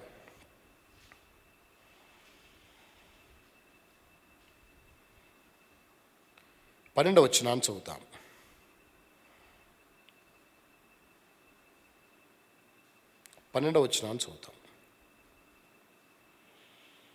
ఆమె ఎలీఫజుకు అమాలేకును కనెను. వీరు ఏశావు భార్య అయిన ఆదా కుమారులు. ఎవరు ఆదా కుమారులు? 9వ వచనం నుండి చదువుతున్నాను చూడండి. 9వ వచనం 36వ అధ్యాయం జెనసిస్ చాప్టర్ 36 verse 9. షేయీరు మన్యములో నివసించిన ఏదోమీల తండ్రి అయిన ఏశావు వంశావళి ఇదే. ఏశావు కుమారుల పేర్లు ఇవే. ఏశావు భార్య అయిన ఆదా కుమారుడగు ఎలీఫజు. ఏశావు భార్య అయిన బాసెమతు కుమారుడుగు రగుయేలు. ఎలీఫజు కుమారులు 12వ వచనంలో ఎలీఫజుకు అమాలేకును కనెను. తిమ్నా ఏశావు కుమారుడైన ఎలీఫజునకు ఉపపత్ని. అంటే ఏశావు కొడుకు పేరు ఎలీఫజు. ఎలీఫజు యొక్క భార్య ఉపపత్ని పేరు తిమ్నా. ఈ తిమ్నా అనే ఆవిడ అమాలేకును కంది. అంటే ఇప్పుడు ఏశావు యొక్క మనవడు ఎవరు? అమాలేకు. ఈ అమాలేకీల సంతానము, అమాలేకీలు ఏశావు వంశములో నుండి వచ్చిన వారు. ఏశావు వంశములో నుండి వచ్చిన అమాలేకీలు వీళ్ళు. ఈ అమాలేకీలు అనేటువంటి ప్రజలు వాస్తవముగా శత్రుత్వం ఉంది. యాకోబును చంపాలనేటువంటి శత్రుత్వం ఎవరికి? ఏశావుకి. ఏశావుకి ఆ శత్రుత్వం ఉండేది, వీడిని చంపాలి ఎప్పటికైనా, ఎందుకంటే ఆశీర్వాదాన్ని తీసుకెళ్ళిపోయినాడు, కాజేసినాడని. అయితే ప్రార్థన చేసి ఆ శత్రుత్వాన్ని తొలగించుకున్నాడు. ఎవరు? యాకోబు. శత్రుత్వం పోయింది. పోయిన తర్వాత ఈ అమాలేకీలు, ఎవరైతే ఏశావు మనవడుగా పిలువబడుతున్నారో అమాలేకీలు, ఆ అమాలేకీలు అనే వాళ్ళు కూడా యాకోబు సంతానం మీద శత్రుత్వాన్ని చూపిస్తున్నారు. ఎంత శత్రుత్వం అంటే ఘోరమైన శత్రుత్వం. రండి, నిర్గమకాండము 17వ అధ్యాయం. నిర్గమకాండము 17వ అధ్యాయము 17వ అధ్యాయము 8వ వచనాన్ని చదువుతాం. 8వ వచనం. తరువాత అమాలేకీలు వచ్చి రెఫదీములో ఇశ్రాయేలుతో యుద్ధము చేయగా. ఎవరు వచ్చి యుద్ధం చేస్తున్నారు? మాకు యుద్ధం వద్దు బాబో అని వెళ్ళిపోతున్నారు ఇశ్రాయేలీలు. యుద్ధం ఎవరితో చేయము అని వెళ్ళిపోతున్నారు. కానీ అమాలేకీలు మాత్రం యుద్ధానికి వచ్చేస్తున్నారు. వాళ్ళే వచ్చి యుద్ధం చేయాలనుకున్నారు. అమాలేకీలు వచ్చారు యుద్ధానికి. ఎవరి మీదకి? ఇశ్రాయేలు సంతానం, ఇశ్రాయేల్ మీదకి. ఇశ్రాయేల్ మీదకి, యాకోబు సంతానమైన ఇశ్రాయేల్ మీదకి అమాలేకీలు యుద్ధానికి వచ్చారు. అసలు వాస్తవం వీళ్ళు బంధువులా కాదా? ఎందుకని? ఏశావు మనవడు ఎవరు? అమాలేకీలు. యాకోబు యొక్క మనవళ్ళు సంతానమే ఎవరు? ఇశ్రాయేలీలు. కొడుకులు వాళ్ళ మనవళ్ళే, వాళ్ళ సంతానమే కదా ఇశ్రాయేల్ ఐగుప్తు దేశం నుండి బయలుదేరి వస్తున్నారు. ఇలా బయలుదేరి వచ్చేటువంటి ఈ ప్రజలకి ఏశావు యొక్క మనవని సంతానము యాకోబు సంతానం మీద యుద్ధము చేయడానికి వచ్చినారు. యుద్ధం చేయడానికి వస్తే అప్పుడే మోషే ఏం చేసినాడో తెలుసా? చేతులు పైకెత్తాడు. చేతులు పైకెత్తే ఇశ్రాయేలు గెలిచారు. చేతులు దించేస్తే అమాలేకీలు గెలిచారు. అయితే యుద్ధము ఘోరముగా బలముగా జరిగింది. చేతులు మోషే సూర్యుడు అస్తమించేంత వరకు నిలకడగానే ఎత్తి ఉంచాడు. హూరు అహరోన్లో ఎత్తి పట్టుకున్నట్టు ద్వారా ఆ సమయంలో అమాలేకీలు ఓడిపోయారు. ఇశ్రాయేలీలు ఏమయ్యారు? గెలిచారు. ఇక్కడ విషయాన్ని గుర్తుపెట్టుకోవాలి. కానీ అమాలేకీలు ఓడిపోయినా అక్కడ మాట రాయబడింది. ఏమనో తెలుసా? తమ చేతిని యెహోవాకు ఏం చేశారు? విరోధముగా ఎత్తిరి అని రాయబడింది. రండి, 17వ అధ్యాయం 17వ అధ్యాయము 16వ వచనాన్ని చదువుతున్నాను. 16వ వచనం. నిర్గమకాండము 17వ అధ్యాయం, ఎక్సోడస్ చాప్టర్ 17:16. అమాలేకీయులు తమ చేతిని యెహోవా సింహాసనమునకు విరోధముగా ఎత్తిరి గనుక యెహోవాకు అమాలేకీయులతో తరతరములకు ఏంటి? యుద్ధము. వీరు యెహోవా సింహాసనానికి వ్యతిరేకముగా ఎత్తారు చేతులు. అందుకే వీరు చేతినెత్తారు గనక యెహోవా దేవుడు ఇలా ప్రకటించినాడు, తరతరములకు అమాలేకీయులతో నాకేంటి? యుద్ధము. అమాలేకీయులతో నాకు యుద్ధము. తరతరాలకు యుద్ధమే, అమాలేకీయులతో నాకు యుద్ధము అన్నాడు ప్రభు. అవును, ఈ అమాలేకీయుడు ఎవరు? హామాను. మొర్దెకై మీద కక్ష పెట్టుకుంటే బాగుండేది, కానీ ఎవరి మీద పెట్టుకున్నాడు? మొత్తం యూదులందరి మీద పెట్టుకున్నాడు. కారణం ఏంటో తెలుసా? ఆ యుద్ధము, ఆ కక్ష, ఆ పగ వీరి యొక్క దేహములో, వాళ్ళ వంశములో, వాళ్ళ డిఎన్ఏలో జీర్ణించుకుపోయినది. అందుకే ఆ మనుషుడు జాతిని ఏం చేయాలనుకున్నాడు? నాశనం చేయాలనుకున్నాడు. ఇప్పుడు అర్థమైందా ఎవరు ఈ హామాను? ఈ హామాను అమాలేకీయుడు. ఏంటి అమాలేకీయుడు? మొర్దెకై యూదుడు, యాకోబు సంతానం. ఈ అమాలేకీయుడు ఎవరు? ఈ హామాన్ ఎవరు? ఏశావు సంతానం. ఏశావు సంతానమైన ఈ మనుషుడు అమాలేకీయుడు. ఈ అమాలేకీయుడు యూదుడైన మొర్దెకై మీద కక్ష కట్టాడు. ఒక్క మొర్దెకై అయితే అనుకోవచ్చు, అక్కడే ఆలోచించాలి. అసలు ఏంటి ఒక్క మొర్దెకైతో పెట్టుకుంటే సరిపోయేది, కానీ జాతి నాశనం చేయాలనుకున్నాడు. ఏంటంటే తరతరాలకు వాళ్ళతో నాకేంటి? యుద్ధమే. యాకోబుతో వాళ్ళకి తరతరాలకేంటి? యుద్ధమే అన్నాడు దేవుడు. అందుకే సౌలుకి చెప్పాడు, బొత్తిగా నిర్మూలన చేయి అమాలేకీల్ని. చేయలేదు, కానీ దావీదు నిర్మూలన చేసినాడు. ఈ అమాలేకీలు వచ్చి దావీదును, సిగ్లగు పట్టణాన్ని కాల్చి దావీదు యొక్క భార్యలను, పిల్లలను, తనతో ఉన్న వారి భార్యలను, పిల్లలను తీసుకెళ్ళిపోతే అప్పుడు అమాలేకీల మీద యుద్ధం ఆడటానికే వెళ్ళాడు. ఎవరు? దావీదు. నేను తరిమెదనా? తరుమన్నాడు దేవుడు. ఎందుకంటే తరతరాలకు వాళ్ళతో నాకేంటి? యుద్ధం. ఇప్పుడు అదే యుద్ధం మళ్ళీ ఎస్తేరు గ్రంథంలో మనం చూడగలిగినాం. ఈ యుద్ధము. అయితే యుద్ధంలో ఎవరు గెలిచారో తెలుసా? అమాలేకు గెడవలేదు. అమాలేకు అంటే అర్థం ఏంటో తెలుసా? నాకెడివాడు, నాకుతో నాకెడివాడు అని అర్థము. ఈ నాకెడివాడు అనేటువంటి ఈ మనుషుడు దేవుని ప్రజలకు వ్యతిరేకంగా విరోధి అయి లేచినాడు. అయితే గెలుపెవరిదో తెలుసా? ఎక్కడైనా గెలుపెవరిదో తెలుసా? ఎవరిది? ఎప్పుడు గెలుపో తెలుసా? దేవుని ప్రజలకే గెలుపు. ఎట్లా గెలుపు? ఆ గెలుపుని గురించి ఈరోజు జ్ఞాపకం చేసుకుందాం. నీ జీవితంలో అమాలేకు అనే పరిస్థితులు ఉన్నాయి కదా. ఈ అమాలేకు పరిస్థితులు జ్యేష్ఠత్వము కొరకు, ఒక్క పూట కూటి కొరకు జ్యేష్ఠత్వపు హక్కును ఏం చేసినాడు? అమ్మివేసుకున్నాడు. భ్రష్టుడు అని రాయబడింది, వ్యభిచారి అని రాయబడింది. అటువంటి వాని సంతానములో ఉన్నవాడు ఎవరు? అమాలేకు. ఆ అమాలేకు సంతానంలో నుండి వచ్చిన వాడు ఎవరు? హామాను. ఈ హామాన్ని జయించాలంటే ఫ్రమ్ ద బిగినింగ్ మీరు చూడండి, మొట్టమొదటి నుండి మీరు చూడండి. ఏశావు వశము నుండి యాకోబు తప్పించబడటానికి వాడిన సాధనం ఏంటో తెలుసా? ఏశావు వశము నుండి యాకోబు తప్పించబడటానికి ఉపయోగించిన ఆయుధము, శత్రుత్వం లేకుండా వీళ్ళిద్దరు ప్రేమతో ఒకళ్ళ మెడ మీద పడి ఒకరు ఏడ్చుకుంటానికి వాడిన సాధనం ఏంటో తెలుసా? ప్రార్థన. రెండవదిగా, ఇశ్రాయేలు ఐగుప్తు దేశం నుండి బయలుదేరి వచ్చినప్పుడు అమాలేకీలు ఇశ్రాయేలు మీద యుద్ధం చేస్తే అప్పుడు రెఫదీము కొండ మీద మోషే, అహరోనులు, హూరులు ఏం చేసినారు?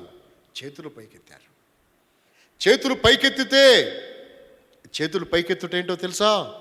ప్రార్థన. ప్రార్థన ద్వారా జయం పొందినారు. అక్కడ రండి, దేవుని వాక్యంలో ఉండి, దేవుని వాక్యములో నుండి విలాపవాక్యములు 3వ అధ్యాయం 41 వచనం. విలాపవాక్యములు 3వ అధ్యాయం 41 వచనం. ఆకాశమందున్న దేవుని తట్టు మన హృదయమును మన చేతులను ఎత్తుకొందుము. ఎవరి తట్టు? ఆకాశమందున్న దేవుని తట్టు మన హృదయాన్ని మన చేతులను ఎత్తుకుందాం. దేవుని తట్టు ఎత్తుకోవాలి, మన చేతులు మన హృదయాన్ని. కాబట్టి దేవుని తట్టు మన చేతులు మన హృదయాన్ని ఎత్తుకోవాలి. అలాగే వీళ్ళు దేవుని తట్టు వాళ్ళ హృదయాన్ని వాళ్ళ చేతులు ఎత్తారు. ఎత్తి ప్రార్థించుట ద్వారా ప్రార్థన, చేతులు ఎత్తి ప్రార్థించుట. ఈ ప్రార్థన అతని జీవితాన్ని ఏం చేసిందో తెలుసా? ఎవరి జీవితాన్ని? అమాలేకీల మీద జయాన్ని తీసుకొచ్చింది. అంటే ఏశావు వశములో నుండి తప్పించబడటానికి ప్రార్థన ఉపయోగపడింది. అమాలేకీల వశములో నుండి ఇశ్రాయేలీయులను తప్పించడానికి ఉపయోగపడినటువంటి సాధనం ఏంటో తెలుసా? ప్రార్థన. చేతులెత్తుట అంటే ప్రార్థన. ఈ ప్రార్థన ఉపయోగపడింది. తిరిగి 3వ విషయాన్ని చెప్పుకుంటాం. అమాలేకీల మీద యుద్ధానికి వెళ్ళమని దేవుడే చెప్పాడు. అమాలేకీలను బొత్తిగా నిర్మూలన చేయి సౌలు అని సౌలు రాజుకు చెప్తే సౌలు వెళ్ళిపోయి బొత్తిగా నిర్మూలన చేయకుండా కొన్నిటిని తీసుకొచ్చాడు. వాస్తవంగా ఇతని మనసులో అది ఉన్నప్పుడు ఓడిపోవాల్సింది, కానీ ఓడిపోలా. అమాలేకీల మీద జయం వచ్చింది.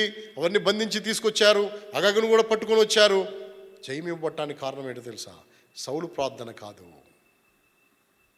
ఎవరి ప్రార్థన? సమూయేలు ప్రార్థించినాడు. సమూయేలు ప్రార్థన చేసినాడు.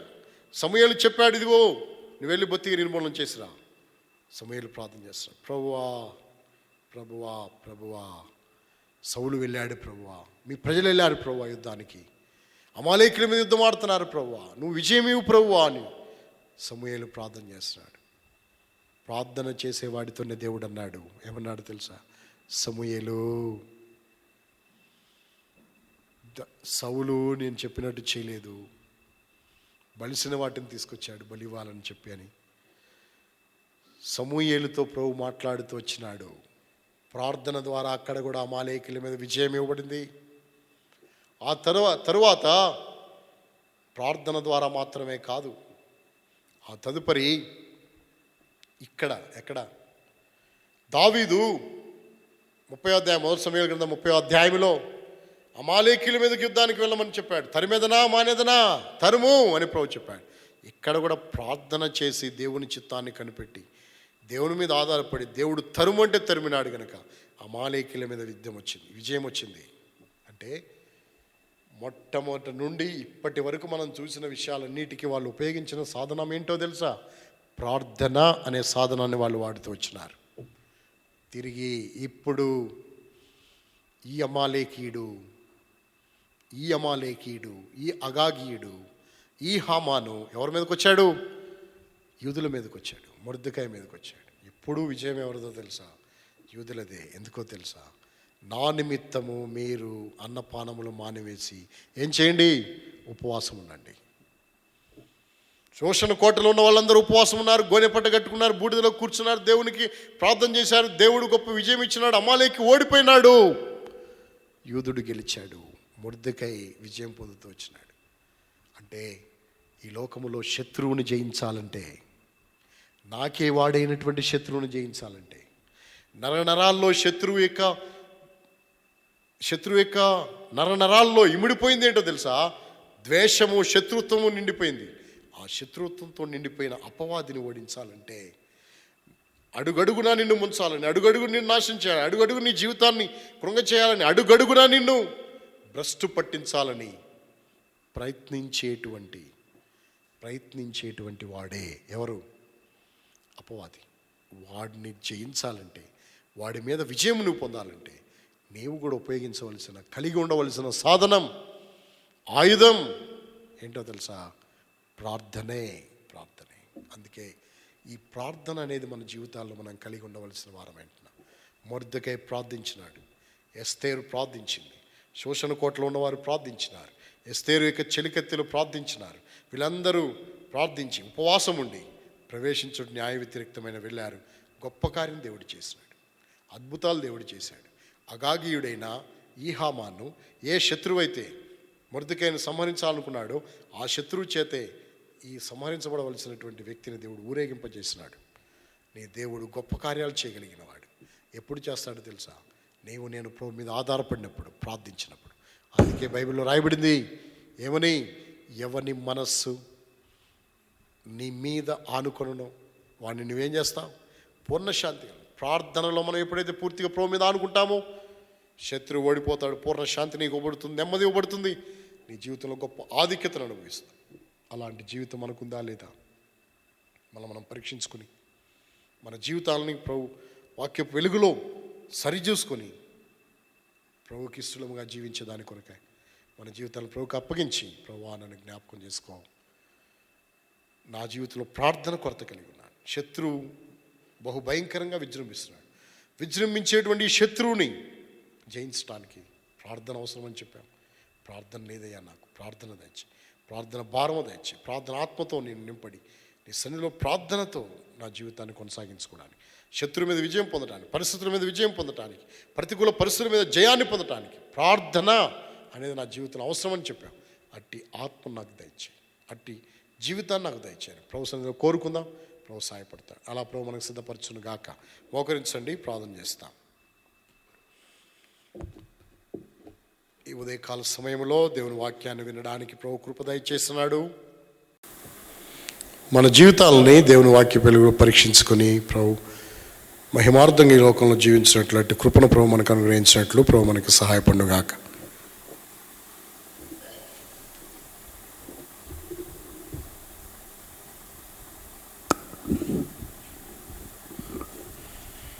ప్రేమల మా తండ్రి,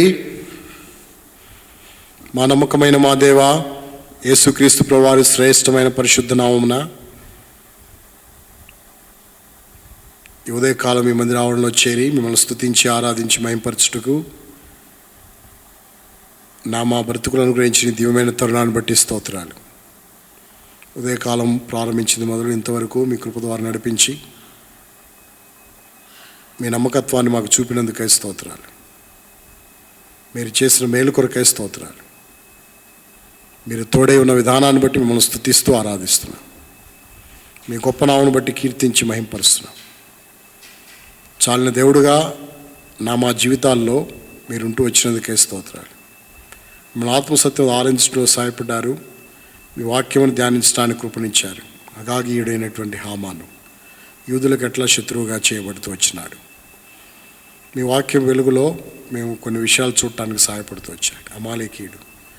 అమాలేకీయులతో తరతరాలకు యుద్ధము అని చెప్పబడింది. ఎంత ఘోరమైనటువంటి పరిస్థితి. అయితే యుద్ధంలో జయం పొందాలంటే కేవలం ప్రార్థన మాత్రమే. అమాలేకీయులు యూదులతో, ఇశ్రాయేలుతో ఎదురుపడిన ప్రతి సందర్భంలో వారు ప్రార్థన ద్వారానే జయించారు తప్ప మరి దేని ద్వారా కాదు అనే విషయాన్ని చూపించారు. ఈనాడు ప్రార్థన ఎంత ప్రాముఖ్యమైనదో ఎరుగుటకు సహాయపడు, ప్రార్థన ఎంత విలువైనదో గ్రహించి దాని ప్రకారం జీవించుటకు సహాయపడు. ప్రార్థన లేమి కొరత కలిగినటువంటి వారు, నా మట్టుకు నేను ప్రార్థన కొరత కలిగిన దయతో క్షమించు. ప్రార్థన కలిగి, ప్రార్థన జీవితం కలిగి, ఆత్మీయంగా నీ కొరకు జీవించి ప్రభువా లోకములో అపవాదిని ఎదిరించి జయించి మీకు సాక్షులుగా, మీకు మహిమార్థంగా ఈ భూమి మీద జీవించుటకే మీ కృప దయచేయవలసిందిగా ప్రార్థిస్తున్నాను. తీసుకొచ్చిన ప్రియుల కొరకే స్తోత్రాలు ప్రభువా. మీ మాటలు విన్న బిడ్డలను బట్టి వందనాలు, తీర్మానించుకున్న వారిని బట్టి వందనాలు. ముందున్న దినాల కొరకే సిద్ధపరచు. ఇంకెవరైతే బాగోలేక నాగుతున్నారో వాళ్ళని కనికరించి వదలపరచు. కోవిడ్-19ని దూరపరచు. క్షేమం మీ ప్రజల మీదకు కుమ్మరించు, క్షేమంతో నింపు. అదేవిధంగా ప్రియమైన తండ్రి ప్రభా, మీ వాక్యంలో మీరు సెలవిచ్చినట్లు ప్రభా మీ కార్యాలు జరిగించు. మీరు అక్కడ సూచనలు మేము చూస్తున్నాం. రాబోతుంది ప్రభా, ఈ యొక్క పరిస్థితుల్లో యుద్ధ వాతావరణము అలుముకుంటుంది. కనికరించి నెమ్మది దయచేయండి, శాంతి దయచేయండి. యుద్ధం లేకుండా ప్రభా చైనా పాకిస్తాన్ మీద సమాధానం దయచేయండి ప్రభా. ఈ యొక్క వారు చేసేటువంటి ప్రతి ప్రభా మరి దుశ్చర్యలన్నింటినీ మీరే దూరపరచండి. మీ కార్యాలు మీరు జరిగించవలసిందిగా ప్రార్థిస్తూ మీ చేతులకు అప్పగిస్తున్నాం ప్రభా. మీ దగ్గర స్థలాలకు అప్పగిస్తూ కృపను కోరుతూ ముందు దినాల కొరకు సిద్ధపరచమని కోరుకుంటూ ముందున పరిచయకు మమ్మల్ని ఆయత్తపరచమని మమ్మల్ని మేము తగ్గించుకుంటూ మళ్ళీ ఇచ్చిస్తూ ప్రభు రక్షకుడు యేసుక్రీస్తు వారిక మీ దాసులు శాంతం మాంటికి మీరు ఇచ్చిన ఆరోగ్యం స్వస్థను బట్టి ఇంకా పూర్ణ ఆరోగ్యం దయచి తన దేని శరీరాన్ని తాకి లేవనెత్తి మీరు బలపరచవలసిందిగా ప్రార్థిస్తున్నాం. డానియల్ వారి కుటుంబంలో బిడ్డకు శాంతి కొరకు ప్రార్థిస్తున్న బిడ్డ కూడా మంచి ఆరోగ్యం దయచేసి బలపరచు, కృప చూపమని కోరుతూ ప్రభు యేసుక్రీస్తు వారికి పుణ్యనామన ప్రార్థించి స్తుతించి వేడుకుంటూ ఉన్నాము తండ్రి, ఆమేన్. మన తండ్రి దేవుని ప్రేమను యేసుక్రీస్తు వారికి కృప, పరిశుద్ధాత్మిక సహవాసము, సమాధానము ఇప్పుడు ఎల్లప్పుడు ఇక్కడ చేరువు మనందరికీ, సర్వలోకంలో తను ప్రేమించు వారందరికీ సదాకాలము తోడేండి నడిపించునుగాక. ఆమేన్. Praise the lord. Praise the lord.